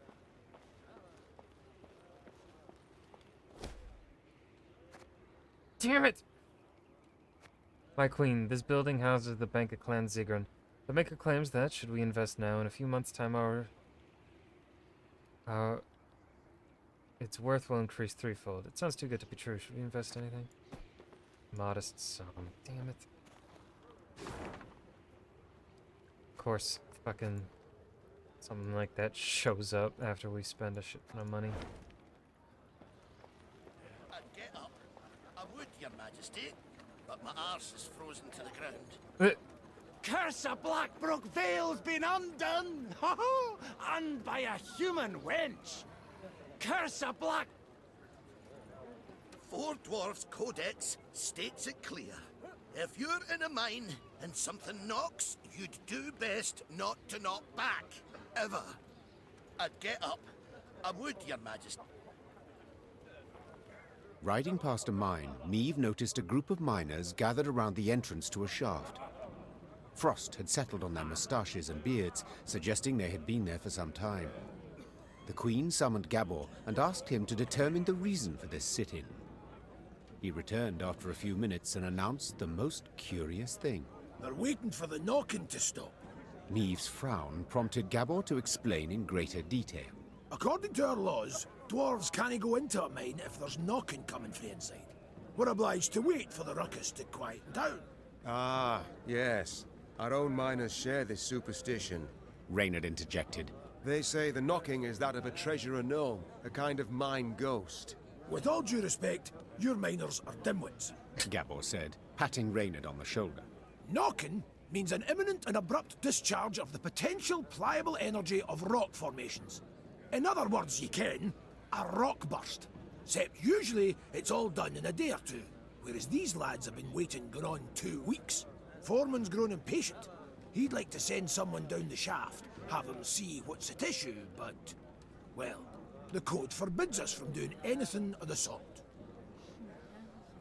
Alright, let's check to see what is If happening. in this manner I can gain favor among your brethren, Sighed the Queen, dismounting. so be it. I shall descend and see what the problem is. The shaft was too narrow to fit an entire army, so Meave and a small unit of men entered the mine, miners' lamps in hand, and hearts in their mouths. The rhythmic knocking coming from the bowels of the mountains, distorted and multiplied, was unnerving. Soon the company arrived at the place that seemed the source of the knocking. Gabor put his ear to the rock and listened for several moments in silence, then struck the wall with all his might. The wall crumbled with a crash, opening a passage into another corridor, from which sprang numerous foes. In the darkness of the abandoned mineshaft, it was impossible to discern who stood against Meave's force. It was clear only that they were men, or at least something taking their form, imitating their voices. Knowing her sword was too large to thrust in this tight shaft, she threw it to the ground and reached for her dagger. Oh boy, in the bowels of the mountain. Alright, so we get our regular cards. We don't know their abilities. Alright, so we have Barnabas. I don't know if I really wanna... We'll keep that hand. Did you hear something? What was that?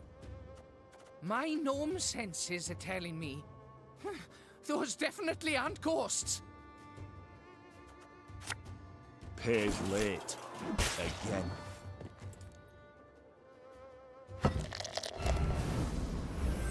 Who goes there? Drop your weapons! Nay, you drop yours!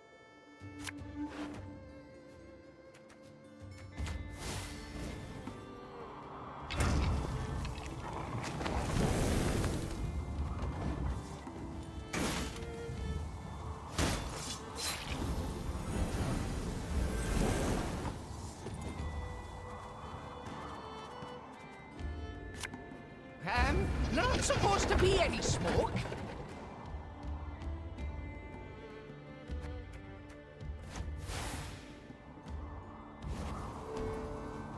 Give me a tap. This could hurt.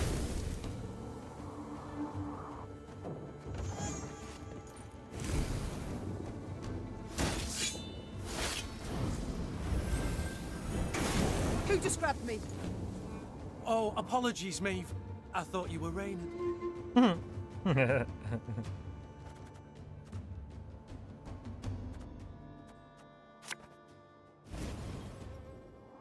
Army's a waste of time for one like me.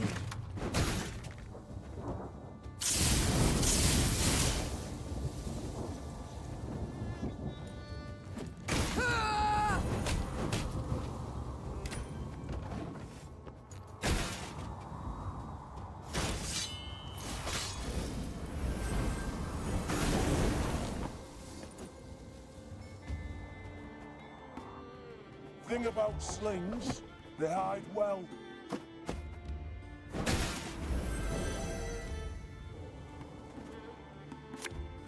I'm a monster.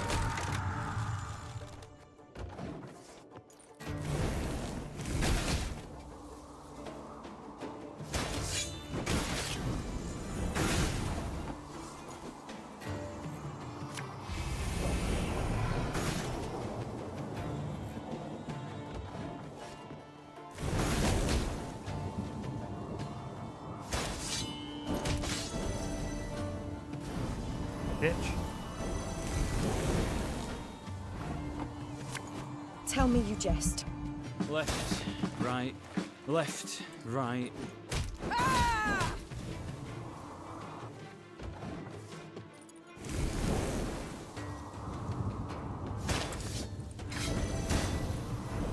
Reynard, are we winning?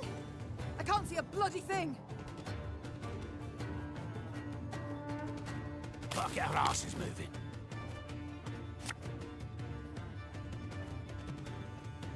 Quick and painful this'll be.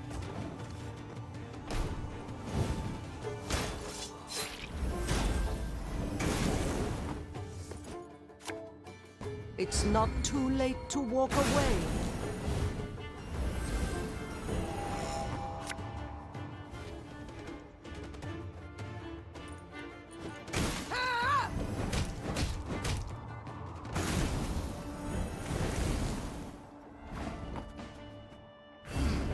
What? Oh, yes, I'm on it.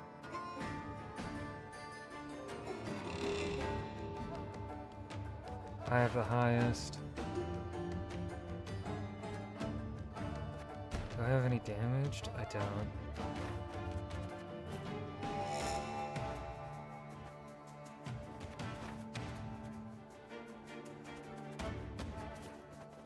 Wait, did it?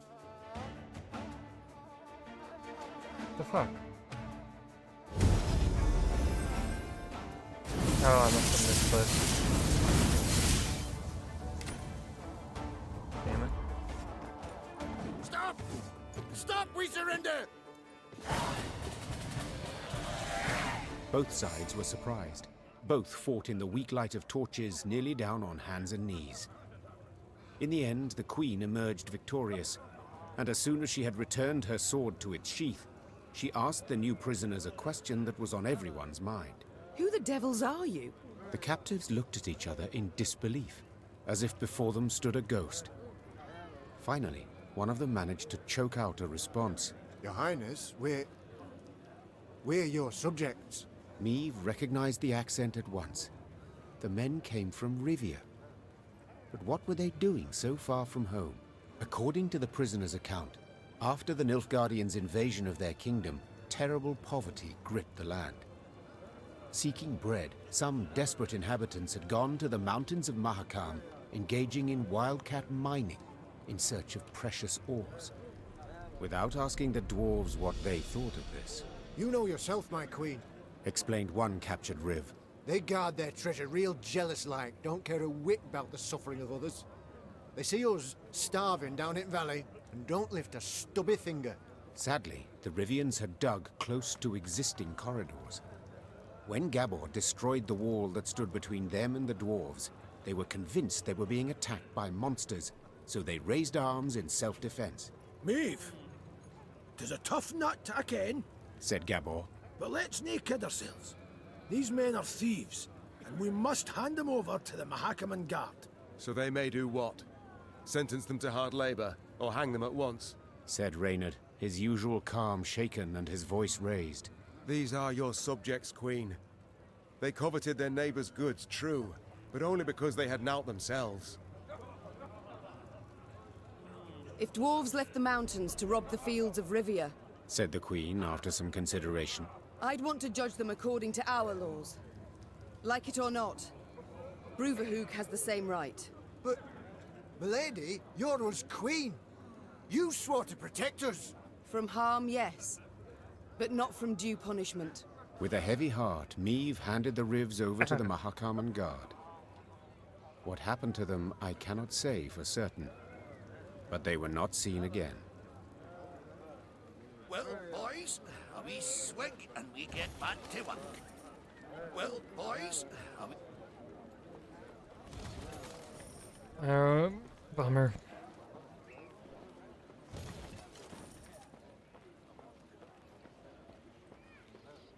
That's a bummer out there. The sound of approaching hoofbeats made Meave turn to see Reynard spurring on his panting horse, galloping at a breakneck speed towards her. Ill tidings I bring, your grace. Clearly.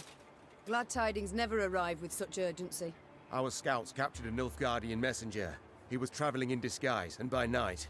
When he realized his capture was imminent, he strove to destroy the letters he carried. We were able to salvage some, in parts. Anything of interest? Yes, there is, I fear. Your Majesty, you must listen. Consider your offer accepted. Direct Meave and her force to the agreed site. We await their arrival. Your reward shall be as agreed. Hail, Keritsa. A traitor. We might have expected as much. Nilfgaard has shown amply that it abides only by the rules it sets.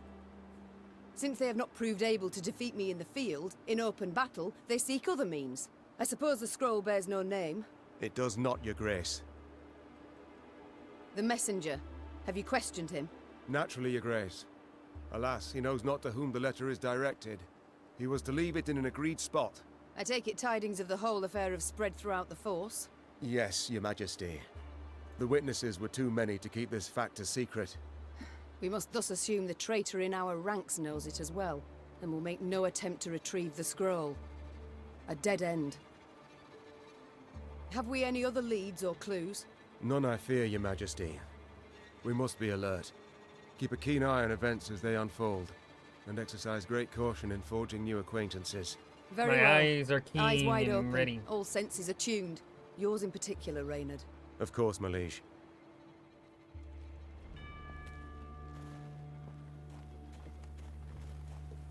Oh, thank God for the statue. Consider your offer. Kazar.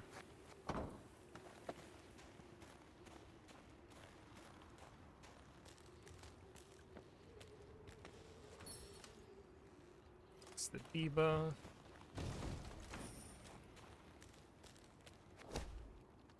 Your Majesty, something dwells in this house. A beast with burning red eyes and frightening growl. Perhaps it guards something worth finding, but only a few brave souls would be able to fit inside. Not all might return. Tainted ale? Take a looky. Mark a unit and boost it by 10 after 3 turns on turn. Start destroy that unit and self. Okay. That could be really good. But you have to hold out for 3 turns for it to be good.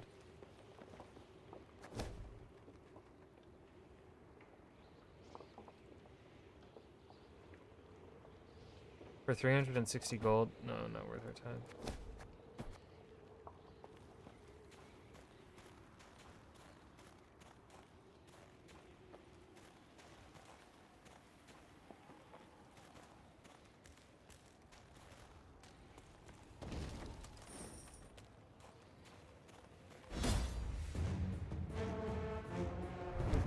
Lyrian winters are mild. Frosts are rare, and snow, should any fall at all, melt at the moment it lands. Yet Meave's soldiers have now witnessed an expanse of the frosty powder blanket the peaks of Mahakam. They delighted in the harsh beauty of the frigid landscape, then were struck with an ingenious idea. Pack snow into small orbs and hurl them at each other. Hilarity and hearty laughter ensued for minutes. It is until a troll joined the revelry. To their terror, he had brought rocks to a snowball fight. Well, that's not lovely. It's not good.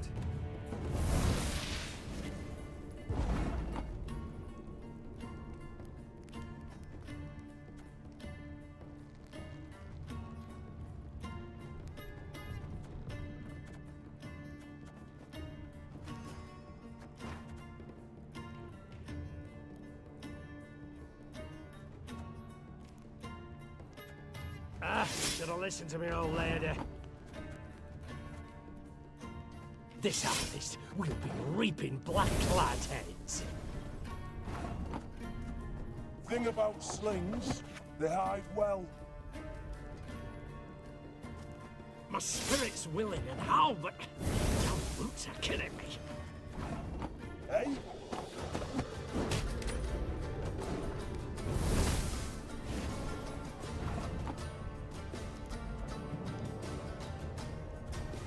There's a time to reap, a time to sow, and a time to die. Ever have a stone knock out one of your teeth?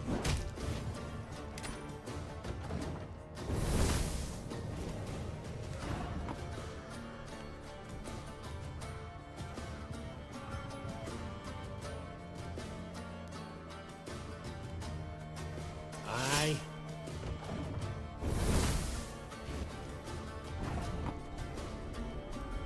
I've hit the white of an eye from half a league away.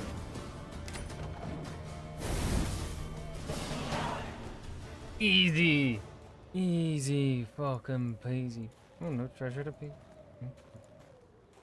Okay, let's see how it is.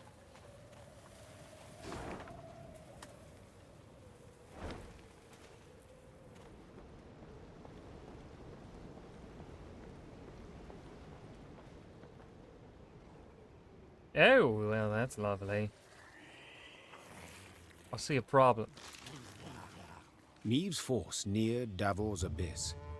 Signs of beastly feasting were not hard to find. Countless paw and claw tracks were impressed in the blood-stained snow. Among the boulders, bones picked clean were strewn about. Gascon lifted one from the ground. Empty inside, He said. Something sucked out the marrow. Meave's soldiers feigned indifference to the grisly sight. They marched on, their stepped rhythm unwavering, a song on their lips. Yet hearing a slight tremolo in their voices, Meave knew they merely sought to drown out their fear.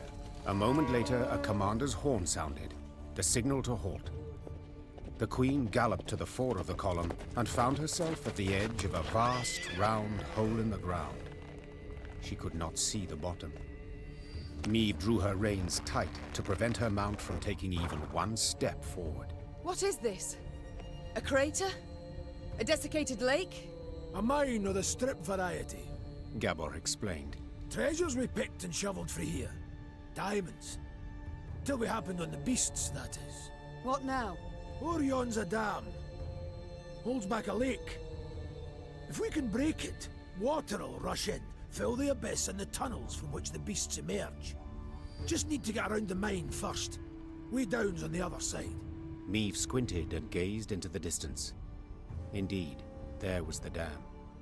And at its foot, a swarm of beasts roiled about.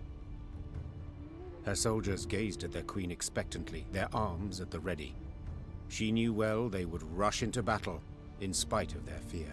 Gabor! Meve cried out over the whirling wind. Have you bards here in Mahakam? Course, Your Grace. Then we shall give them good reason to compose this day, on the themes of courage, of heroism, of Lyria! Gee up! And with that cry, the queen spurred her mount, grabbed a banner, and raising it high over her head, rushed headlong at the horrid swarm.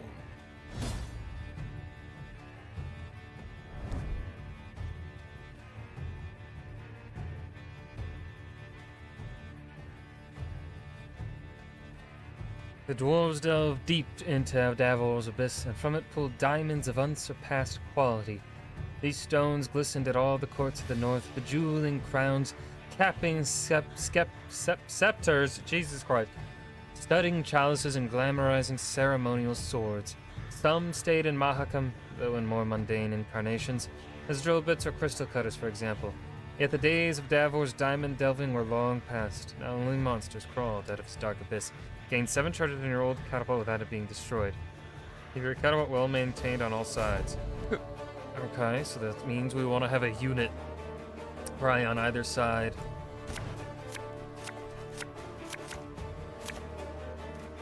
Of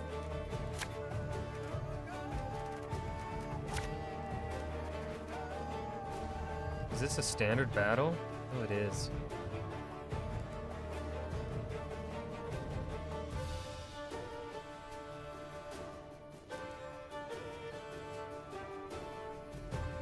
Okay, so I just want to reach.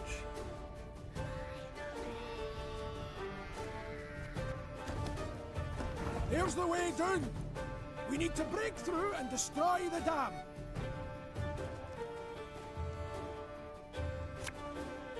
For the Queen!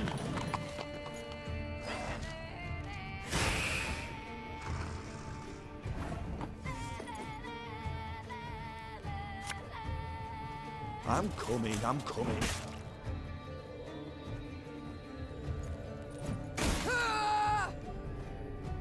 God save the Queen!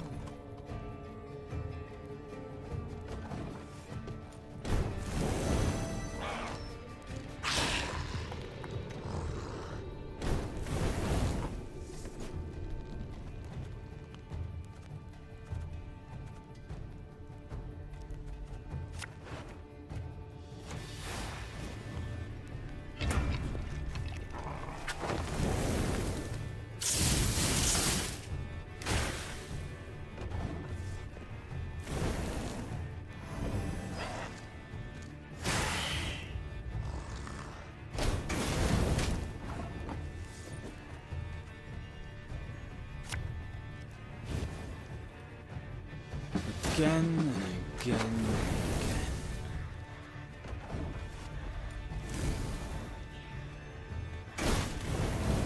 Your Grace, monsters approach from all sides.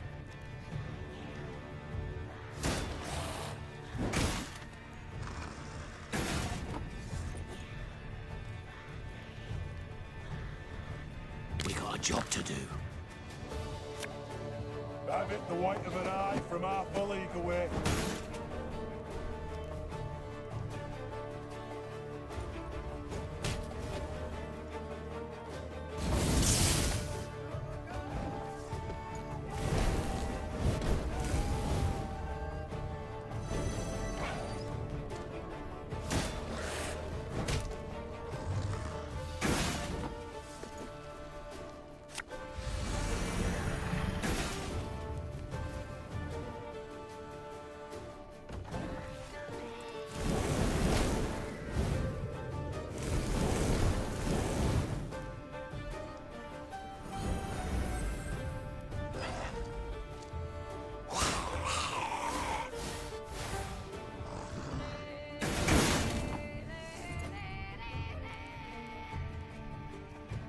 Oh, they do have to be units on both sides.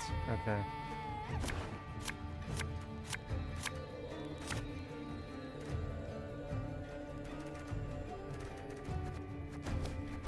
Here's the way down. We need to break through and destroy the dam. This could hurt.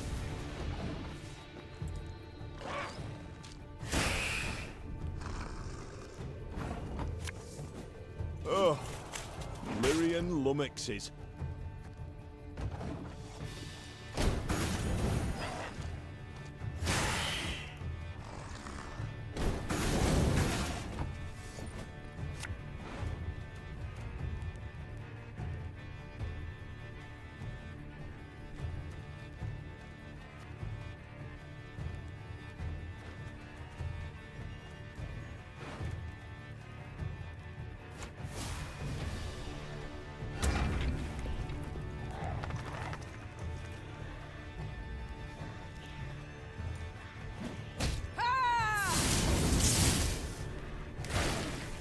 Oh shit.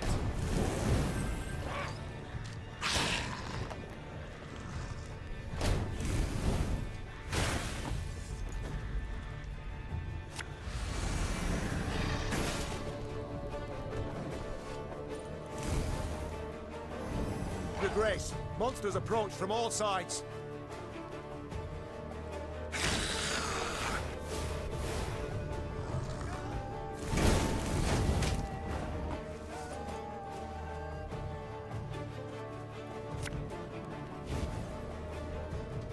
Left, right, left, right.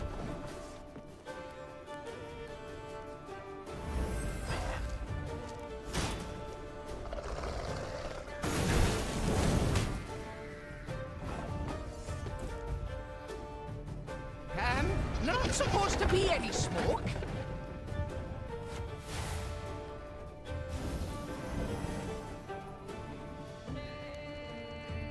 Hey?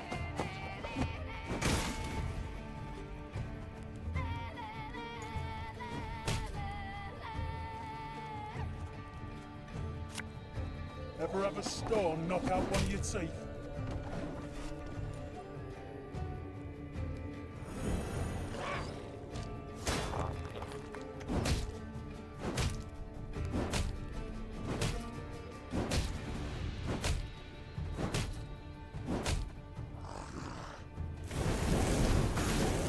Excellent! The dam's about to give!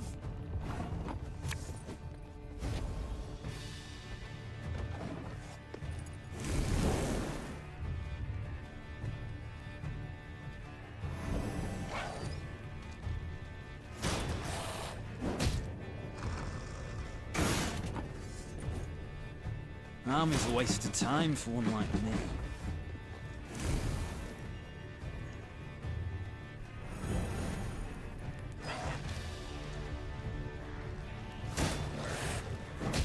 Fuck off, dude.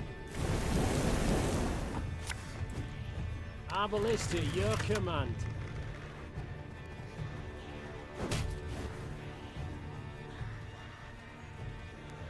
Her Majesty is exceptional.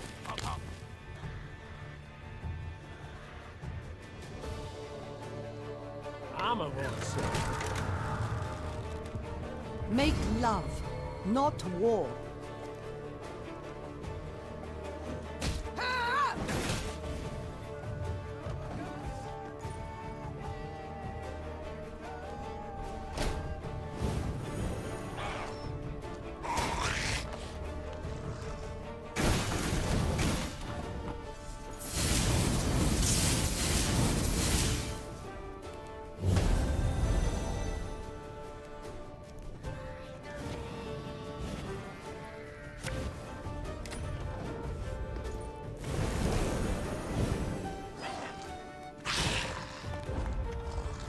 Fuck you, I win. It worked! Look at those stunners flounder! Excellent work!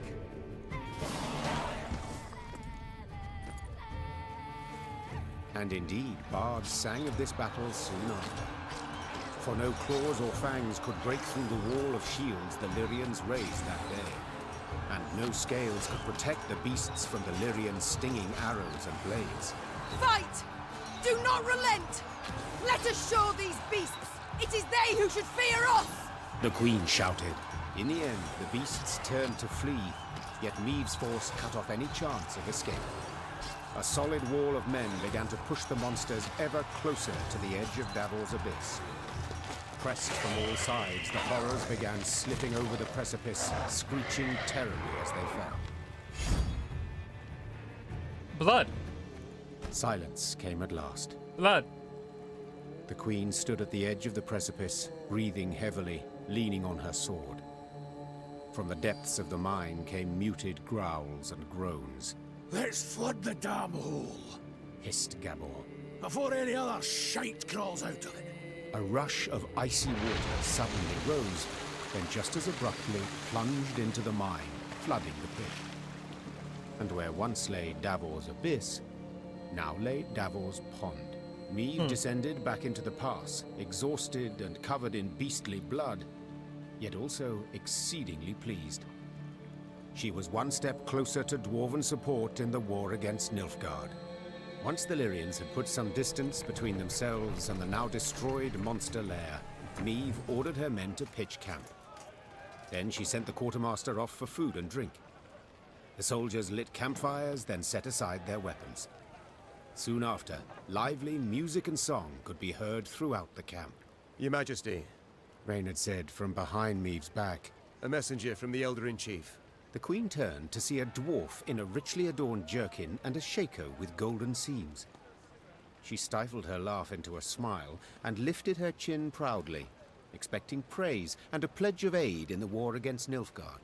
My lady, your daring deeds have come to the Elder's attention, said the dwarf in a measured voice.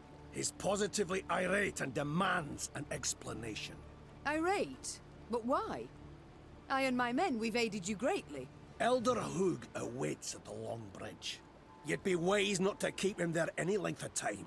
And with that, all the queen's enthusiasm for a celebration was instantly gone. She waited until the fires expired and the songs died down, then gave the order to march. Why is Elder Brew cranky?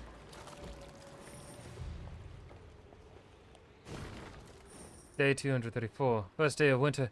Going to be mighty rough. So cold the pickaxes are freezing to our hands. Had to cease work.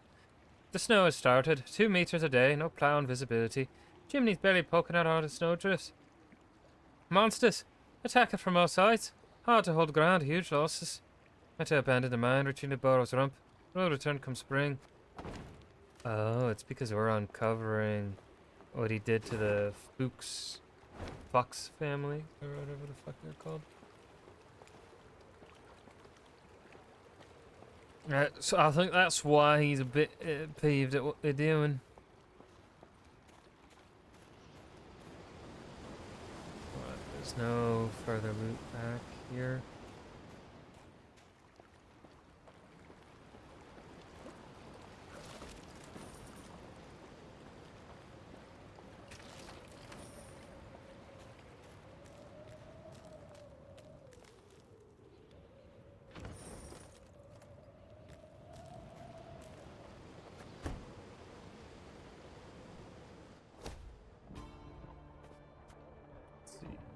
Blood.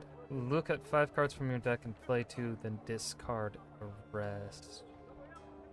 Ooh. That might be better than...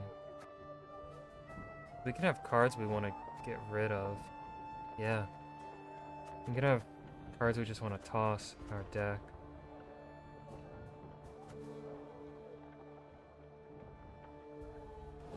Like the cavalry here.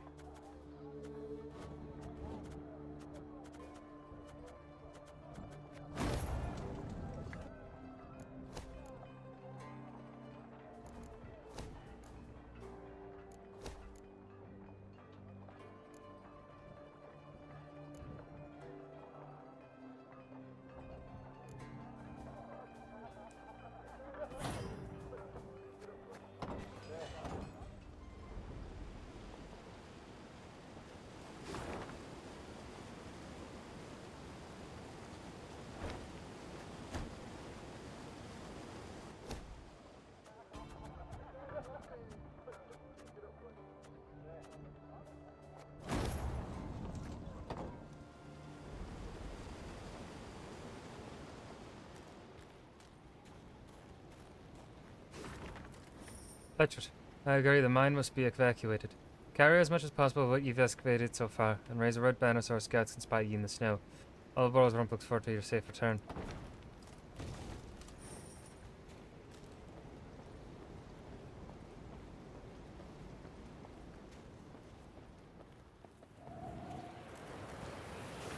Welcome to the lands of Clan Vidmar. We share a tale, we share the tale. Hoo hoo ha!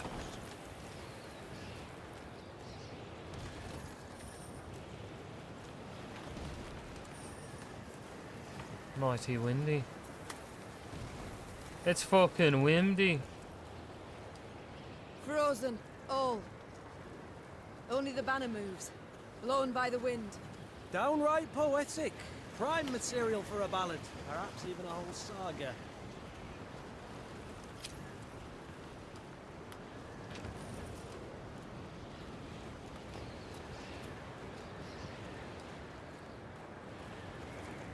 Gazing towards the horizon, Meve noticed a dark shape outlined against the mantle of snow that lay on the ground. It proved a tower, toppled and broken in pieces. Around it lay the ruins of other buildings, blocks hewn out of basalt rock protruding from the permafrost. That'd be the Clan Vidmar ruins, said Gabor, hollering over the wind. Ridge ones had their clan seat here till earth tremors turned all into dust. Hundreds of dwarves lived here once, and now, not a living soul. Ah! Help! Save me! On the contrary, there was someone midst the ruins, and said someone was clearly in trouble. Meve ordered her men to find the unfortunate soul. They returned moments later, leading a dwarf whose teeth chattered. They had found him in a ruined building where he'd sought shelter from ghouls. Judging by his appearance, the dwarf had spent the better part of a week there. Mirko Vidmar, they call me, he said, patting down unkempt hair that seemed to reach in all directions. I came here seeking a family heirloom, lost in the tremors and the chaos they caused. I ken the chamber where it ought to be, but, well, beasts made their lair there. I cannot drive them off on my own. But bold warriors like you ought to cut them down in a jiffy. So, will you help? I too have lost my home, estate, said the Queen. so I understand well what you feel. I shall help you recover your heirloom. Call it a whim. Mirko Vidmar's face lit up. Though he'd spent a week besieged and eating stale biscuits, and though there was a hoarfrost in his beard, he quickly trotted to the front of the column and led the Lyrian soldiers to the underground chamber. As promised, beasts awaited there. I'm gonna kick their fucking asses, that's what I'm about to do. The underground chamber was decorated with numerous reliefs portraying the heroic deeds of Zabonk, the Vidmar clan's progenitor. One depicted the dwarf strangling a Shaelmar with his bare hands, another rescuing miners from a collapsed cavern, and the third wolfing down a succulent pork knuckle. It came as no surprise Mirko wished to regain the relics of his famous ancestor. Alright, we're just dealing with a shortened battle here.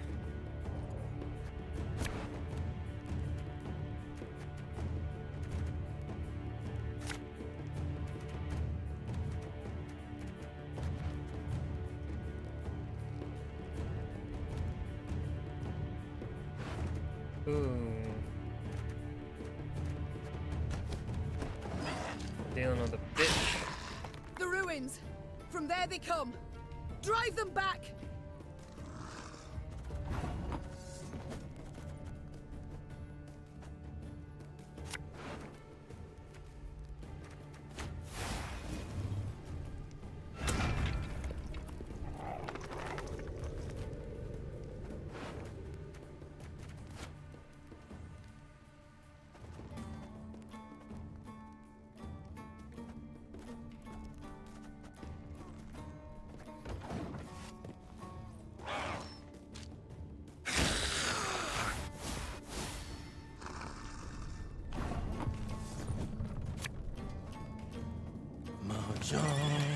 Mahjong.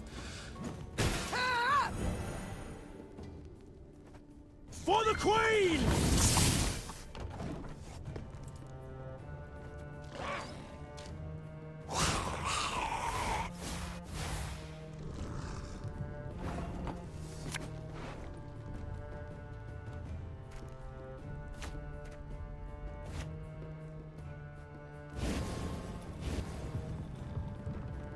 I'm coming. It's fine by me. Give me my card back, bitch.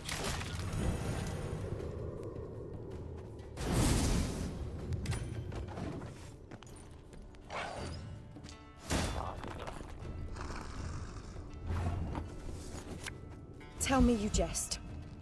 My spirit's willing and how, but these damn boots are killing me.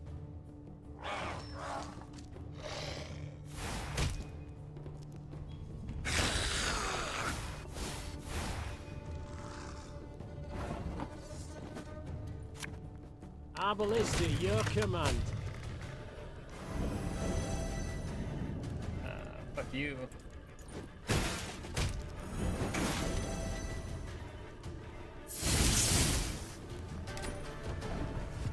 Pitfall trap literally goated.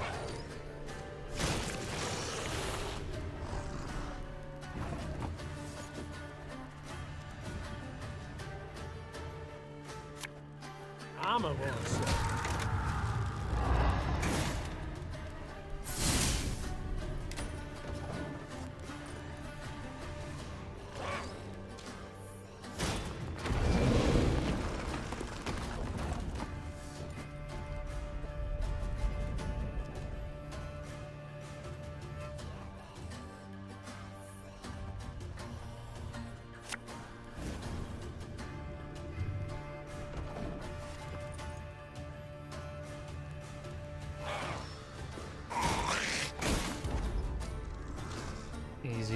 Easy dub.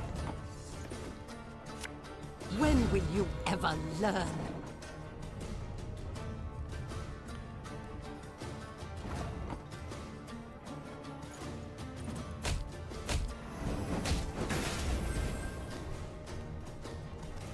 What do you want of me? There's a time to reap, a time to sow, and a time to die. Wait, you're serious?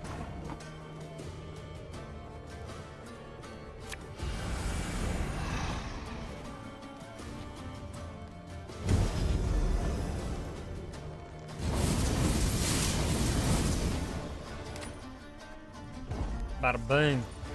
Let's get a move on before any others show up.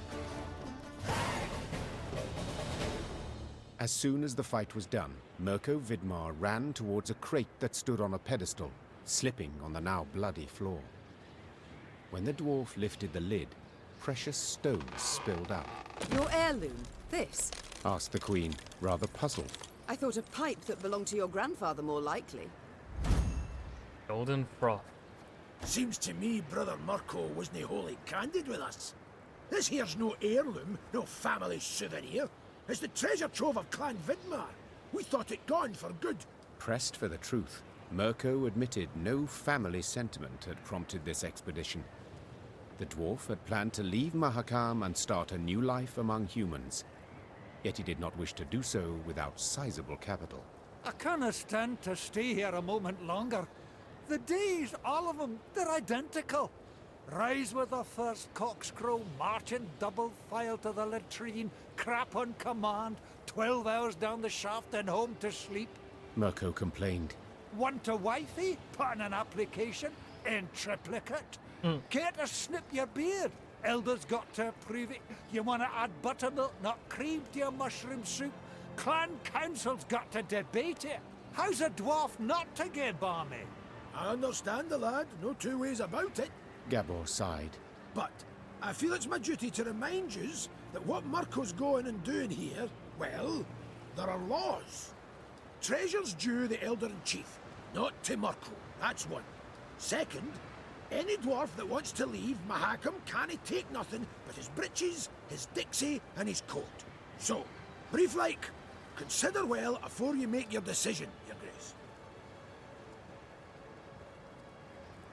When I was a lass of but 12 summers, my mother ordered me to go to a ball in a pink crinoline dress. In it I resembled a meringue pastry. Meave smiled at the memory.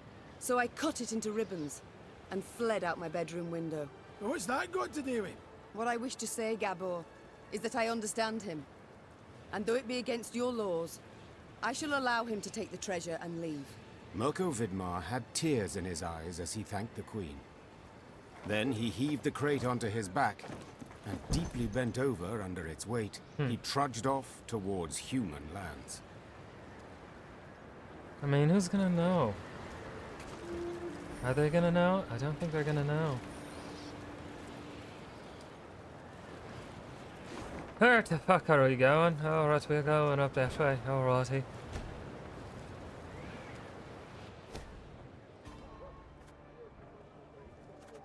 Boost all allies on a row by 4. Okay, that would be amazing if you every time you used it like on a full row. But again, it doesn't beat the boost allies by 2, damage enemies by 2.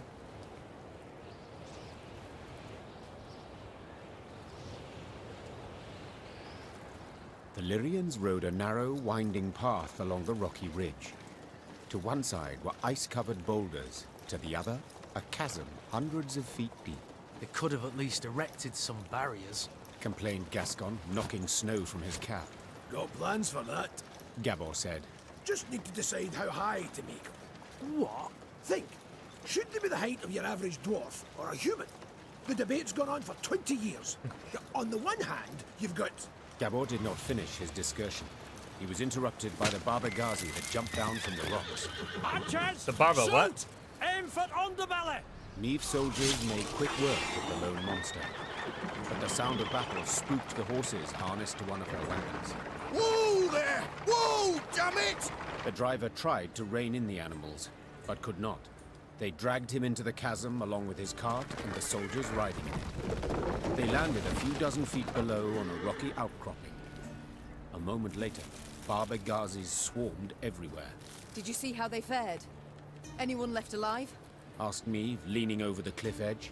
Worry more about their cargo. Gascon replied. They were also carrying chests of gold. Blast. We can't get down there. Too steep and the snow keeps falling. We can lower ourselves down a line. But without armor, shields, or heavy weapons, otherwise it will snap. And the Baba Ghazis? The Queen said, brow raised. We shan't kill them with daggers. They're too thick of armor. We'll have to try. Or continue on our way. You only Back live the Baba once. Ghazis. Neve sighed. Gascon, round up some volunteers and let us move out. Moments later, the Queen was lowering herself down a line straight towards the gaping maw of a Baba Ghazi.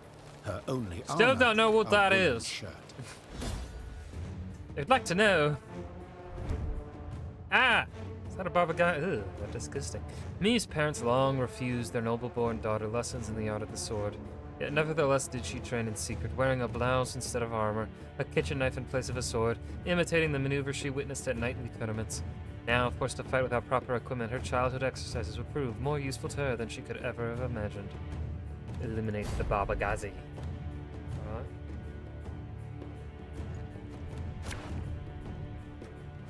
Let's see here. 15. Every turn on turn start, this unit has taken damage since its last turn. Move all units on the same row as the other.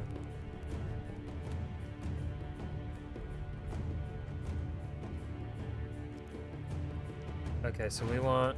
Alright. Okay, so we have Gabor. So actually what we want to do is get rid of that one. Okay, that's a good card to have. Careful! No one try to be a hero!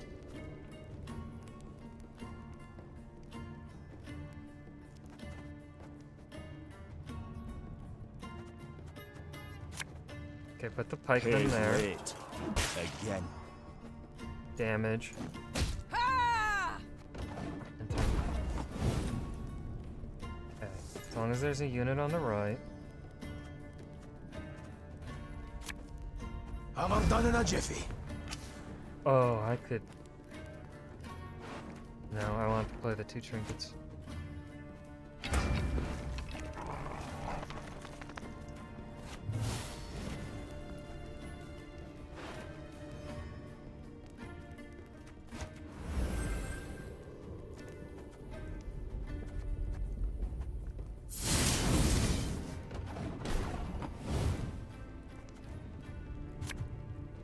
To the left! Ah, slippery up here. and it's a bloody long way down.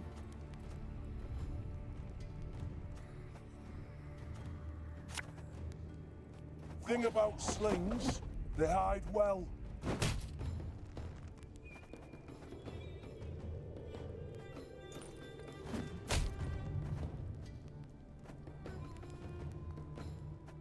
Yeah!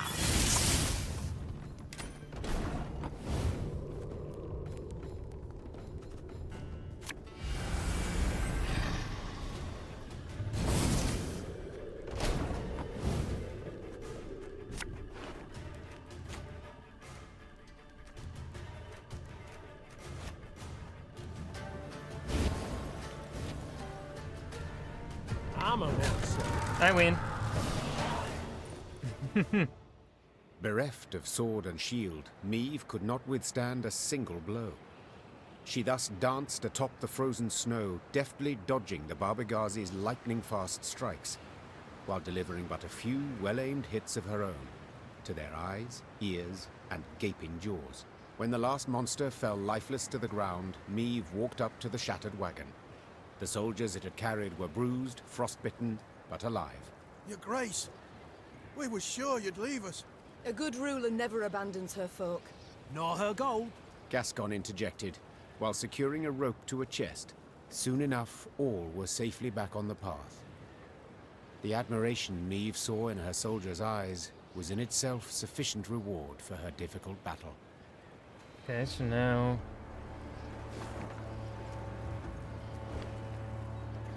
I'm assuming we're gonna come up on a fast travel point. Yep, right there. What we're gonna do is we're gonna go back to that one and pick up that 300 gold or whatever. Now that we have the morale for it.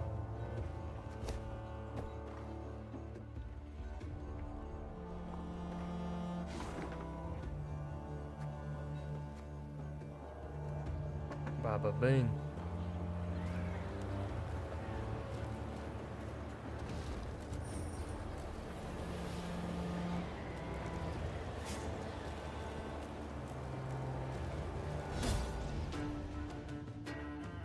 What's this puzzle then? Mindful of the intensifying snowstorm, Meve halted the march at a roadside inn by the name of Stonehearth. Waiting for a turn in the weather, Meve bided her time by playing a round of Gwent with the innkeeper. Let's go! It appeared the residents of Mahakam played by a set of rules different from what humans were accustomed to in the lowlands. Destroy the Stonehearth's resident hero, Garth Rockstew. Units whose armor is reduced to 0 are destroyed. Every turn, draw a card. Oh god. We want to focus on destroying armor.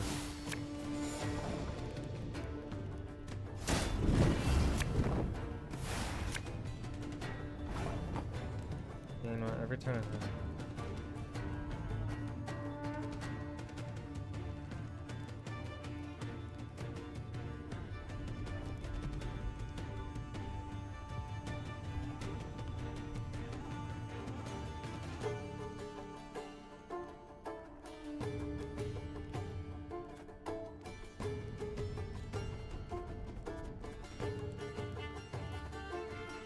I'm so confused. Scurvy scratches!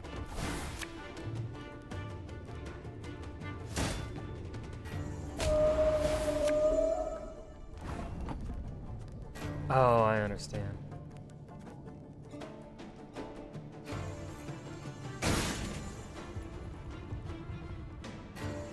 I'm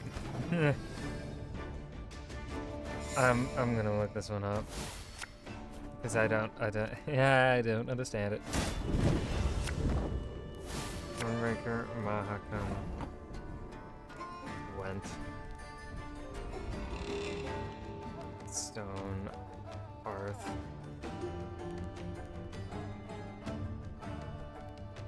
Use a pair of field marshal. Okay, I started off correct. Reckon right!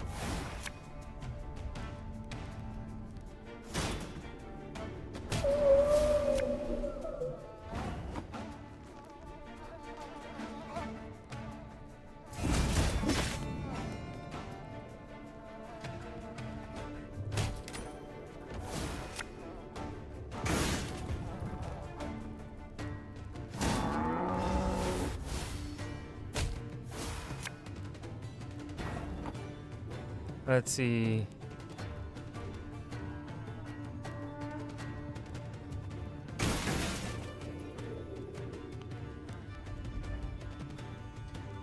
Great sea camel boy. Gods are blowing fair winds today.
Some things cannot be forgiven.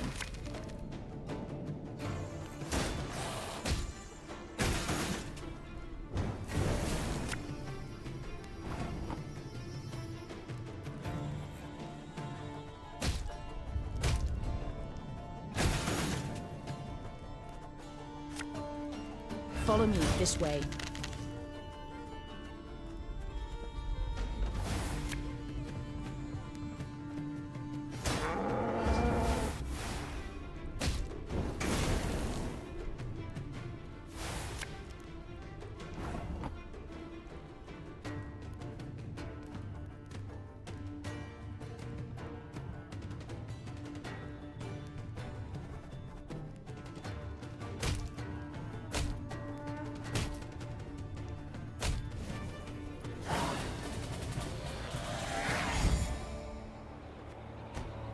Welcome to me inn.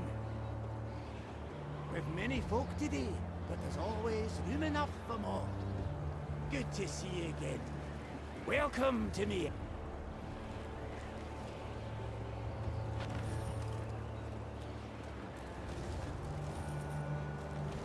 That was a weird one. I didn't care for that one. It wasn't so much a puzzle. It was just weird.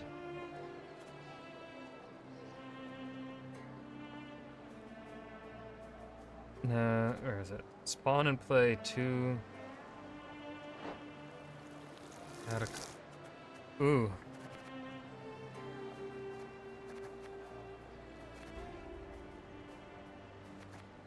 I think we get rid of Elf and Onion Suit for Blizzard.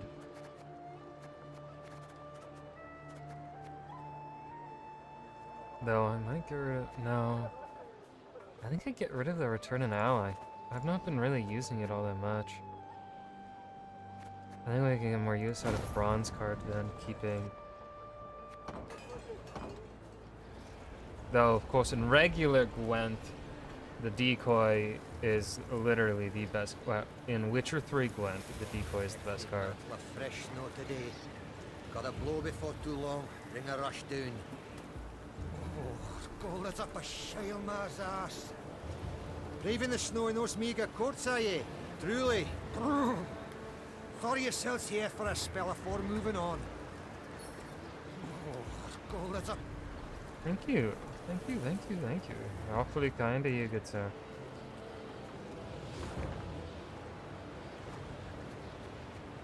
Another puzzle coming up. God damn, this place is so big. Let me kick your ass with, let me deal your puzzle.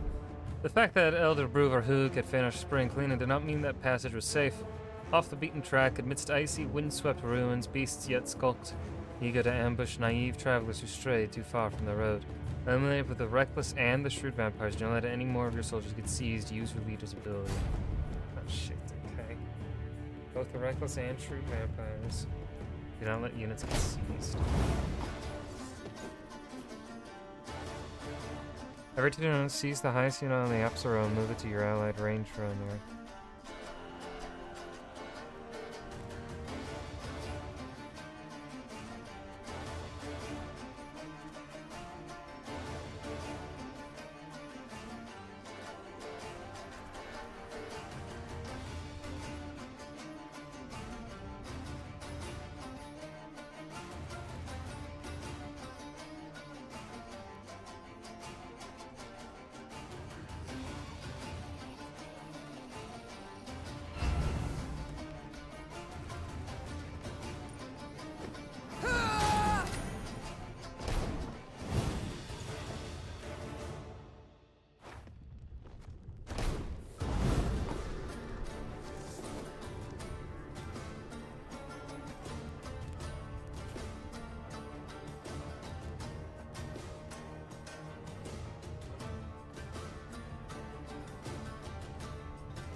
What?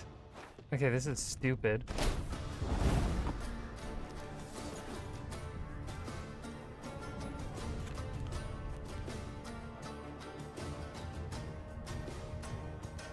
Oh, seize the highest.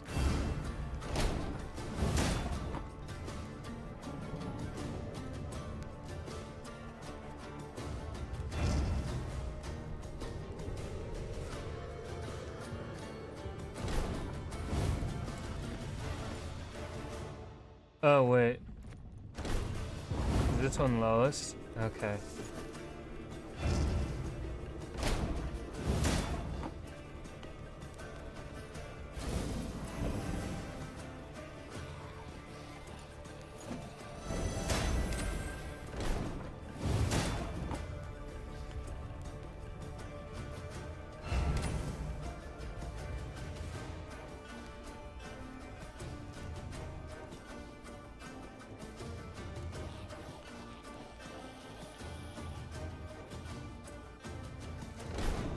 I don't know. What the fuck are you supposed to do?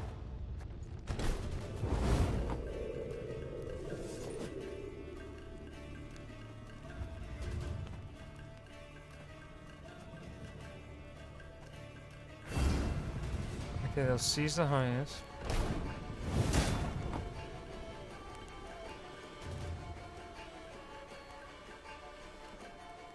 Oh no, seize the lowest.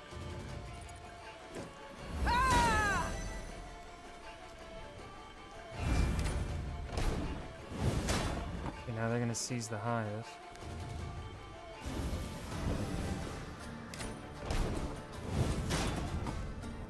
Now the lowest.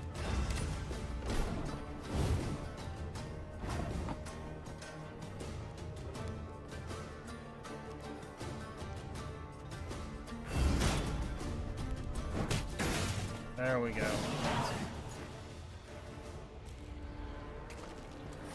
I'm a tad bit slow.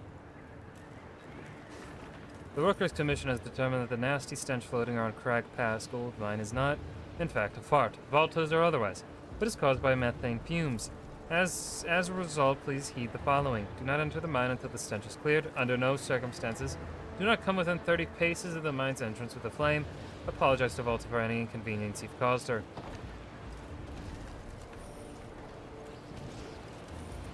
I'm sorry, Volta.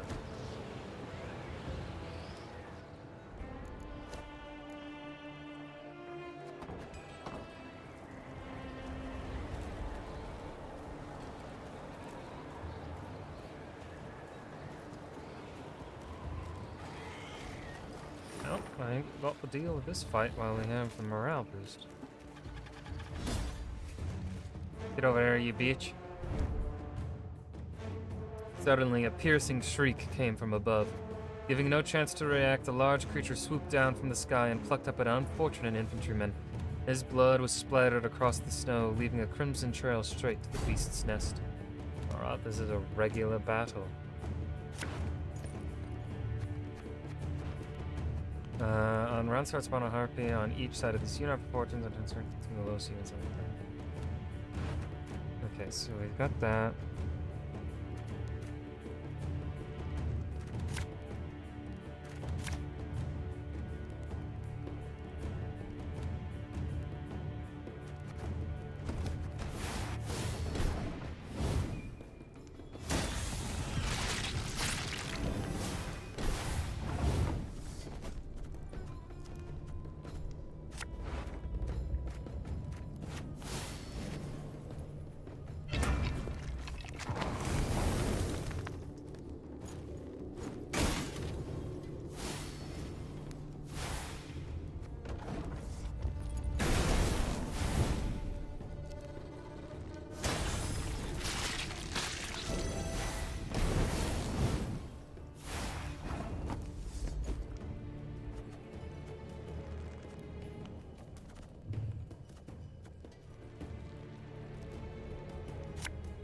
Catch!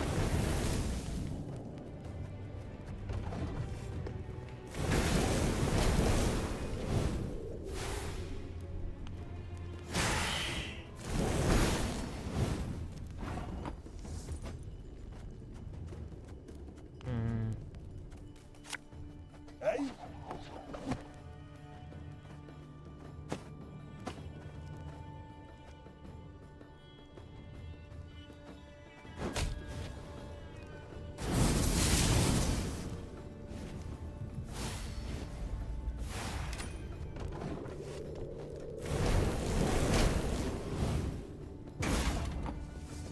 I have 32.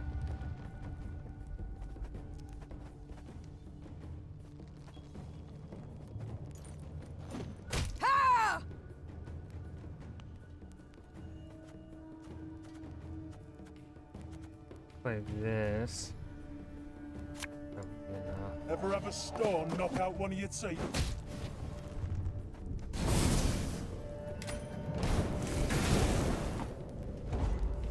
Boom.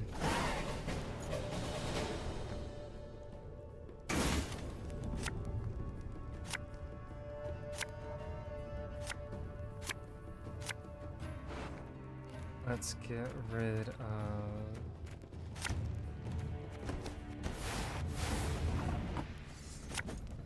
Yeah!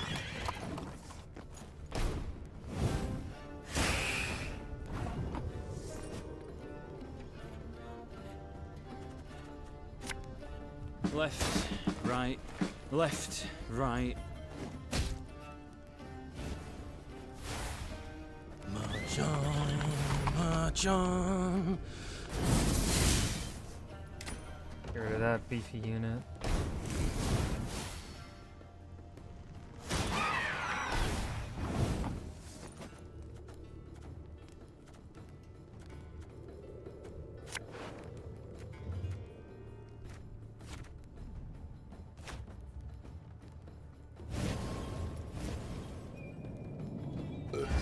Sorry, Turnip's back for an encore. Let's see. Damage the highest unit on the battlefield by... I currently have the highest.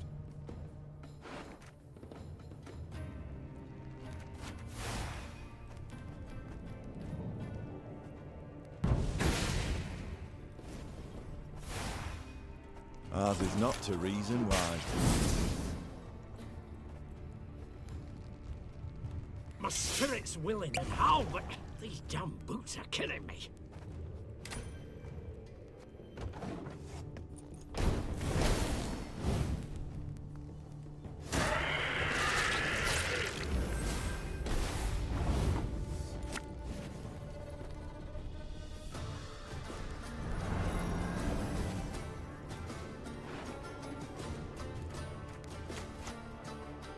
Lovely. That's a great pull. That's a great pull. I smell a leak. Again and again and again.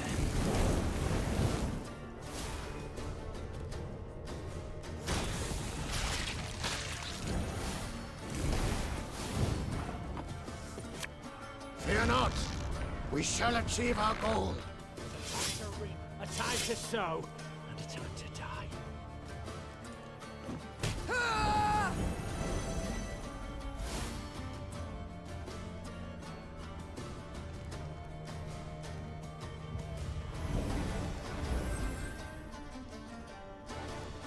tell me you jest.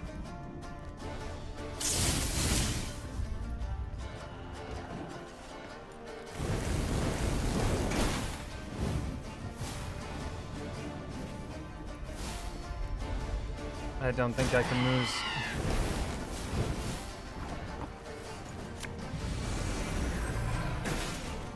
Oof. Oh, it had all that damage. Beautiful.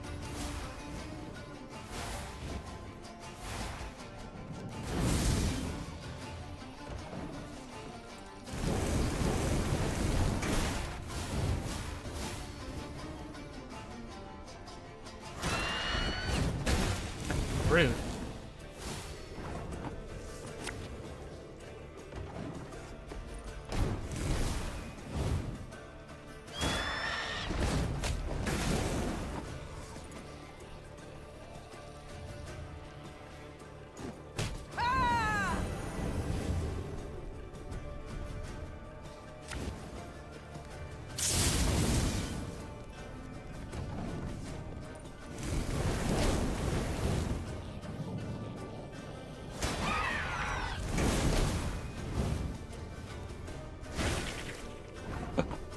Yes. What do you want of me?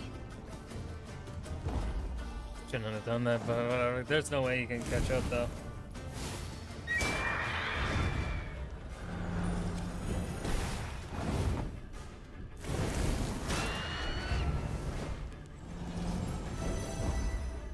He actually came kind of close.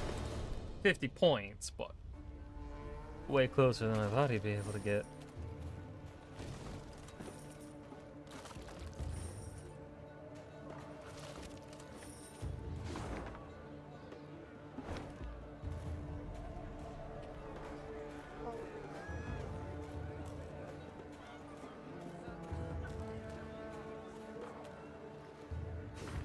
Dear son, if you've opened the family tomb, it can only mean your father has passed and now rests in peace beside me.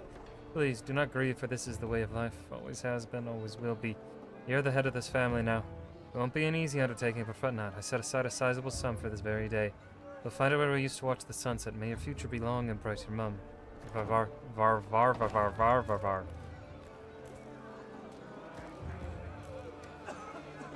Meve now witnessed a sorry sight. A mass funeral for miners killed due to a tragic convergence of events. Their lead caskets lay upon the snow, wreaths of hop cones laid upon them in turn. The mourners waited for the diggers to finish. The digging was tough, for the ground was frozen. As the crunch and thud of picks and shovels continued, the dead miner's foreman scrambled onto a boulder to make a speech. Angry shouts and loud booing stopped him. You knew it! You knew they'd smelled vapors, but you ordered them to keep digging till it blew up in their faces! Meet the daily quota whatever the cost, eh? You've blood on your nuts, whoreson! A mourner then picked up a chunk of frozen ground and threw it at the foreman. Blood spurted from the gash that appeared on his forehead. The first dirt chunk was followed by another, then by a rock, a brick. Meve realized that if she did not intervene, the foreman stood to be stoned to death.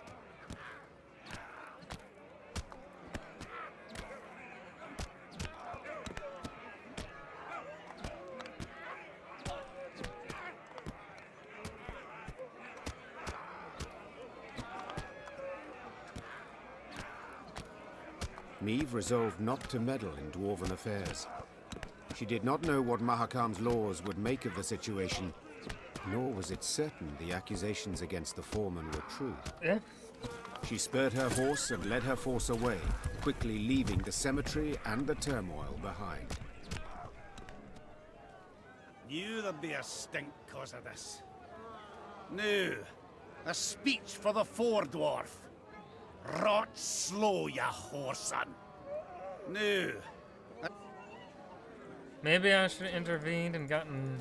There probably would have been some sort of dialogue choice maybe for it further. Like there was for Barnabas. Eh.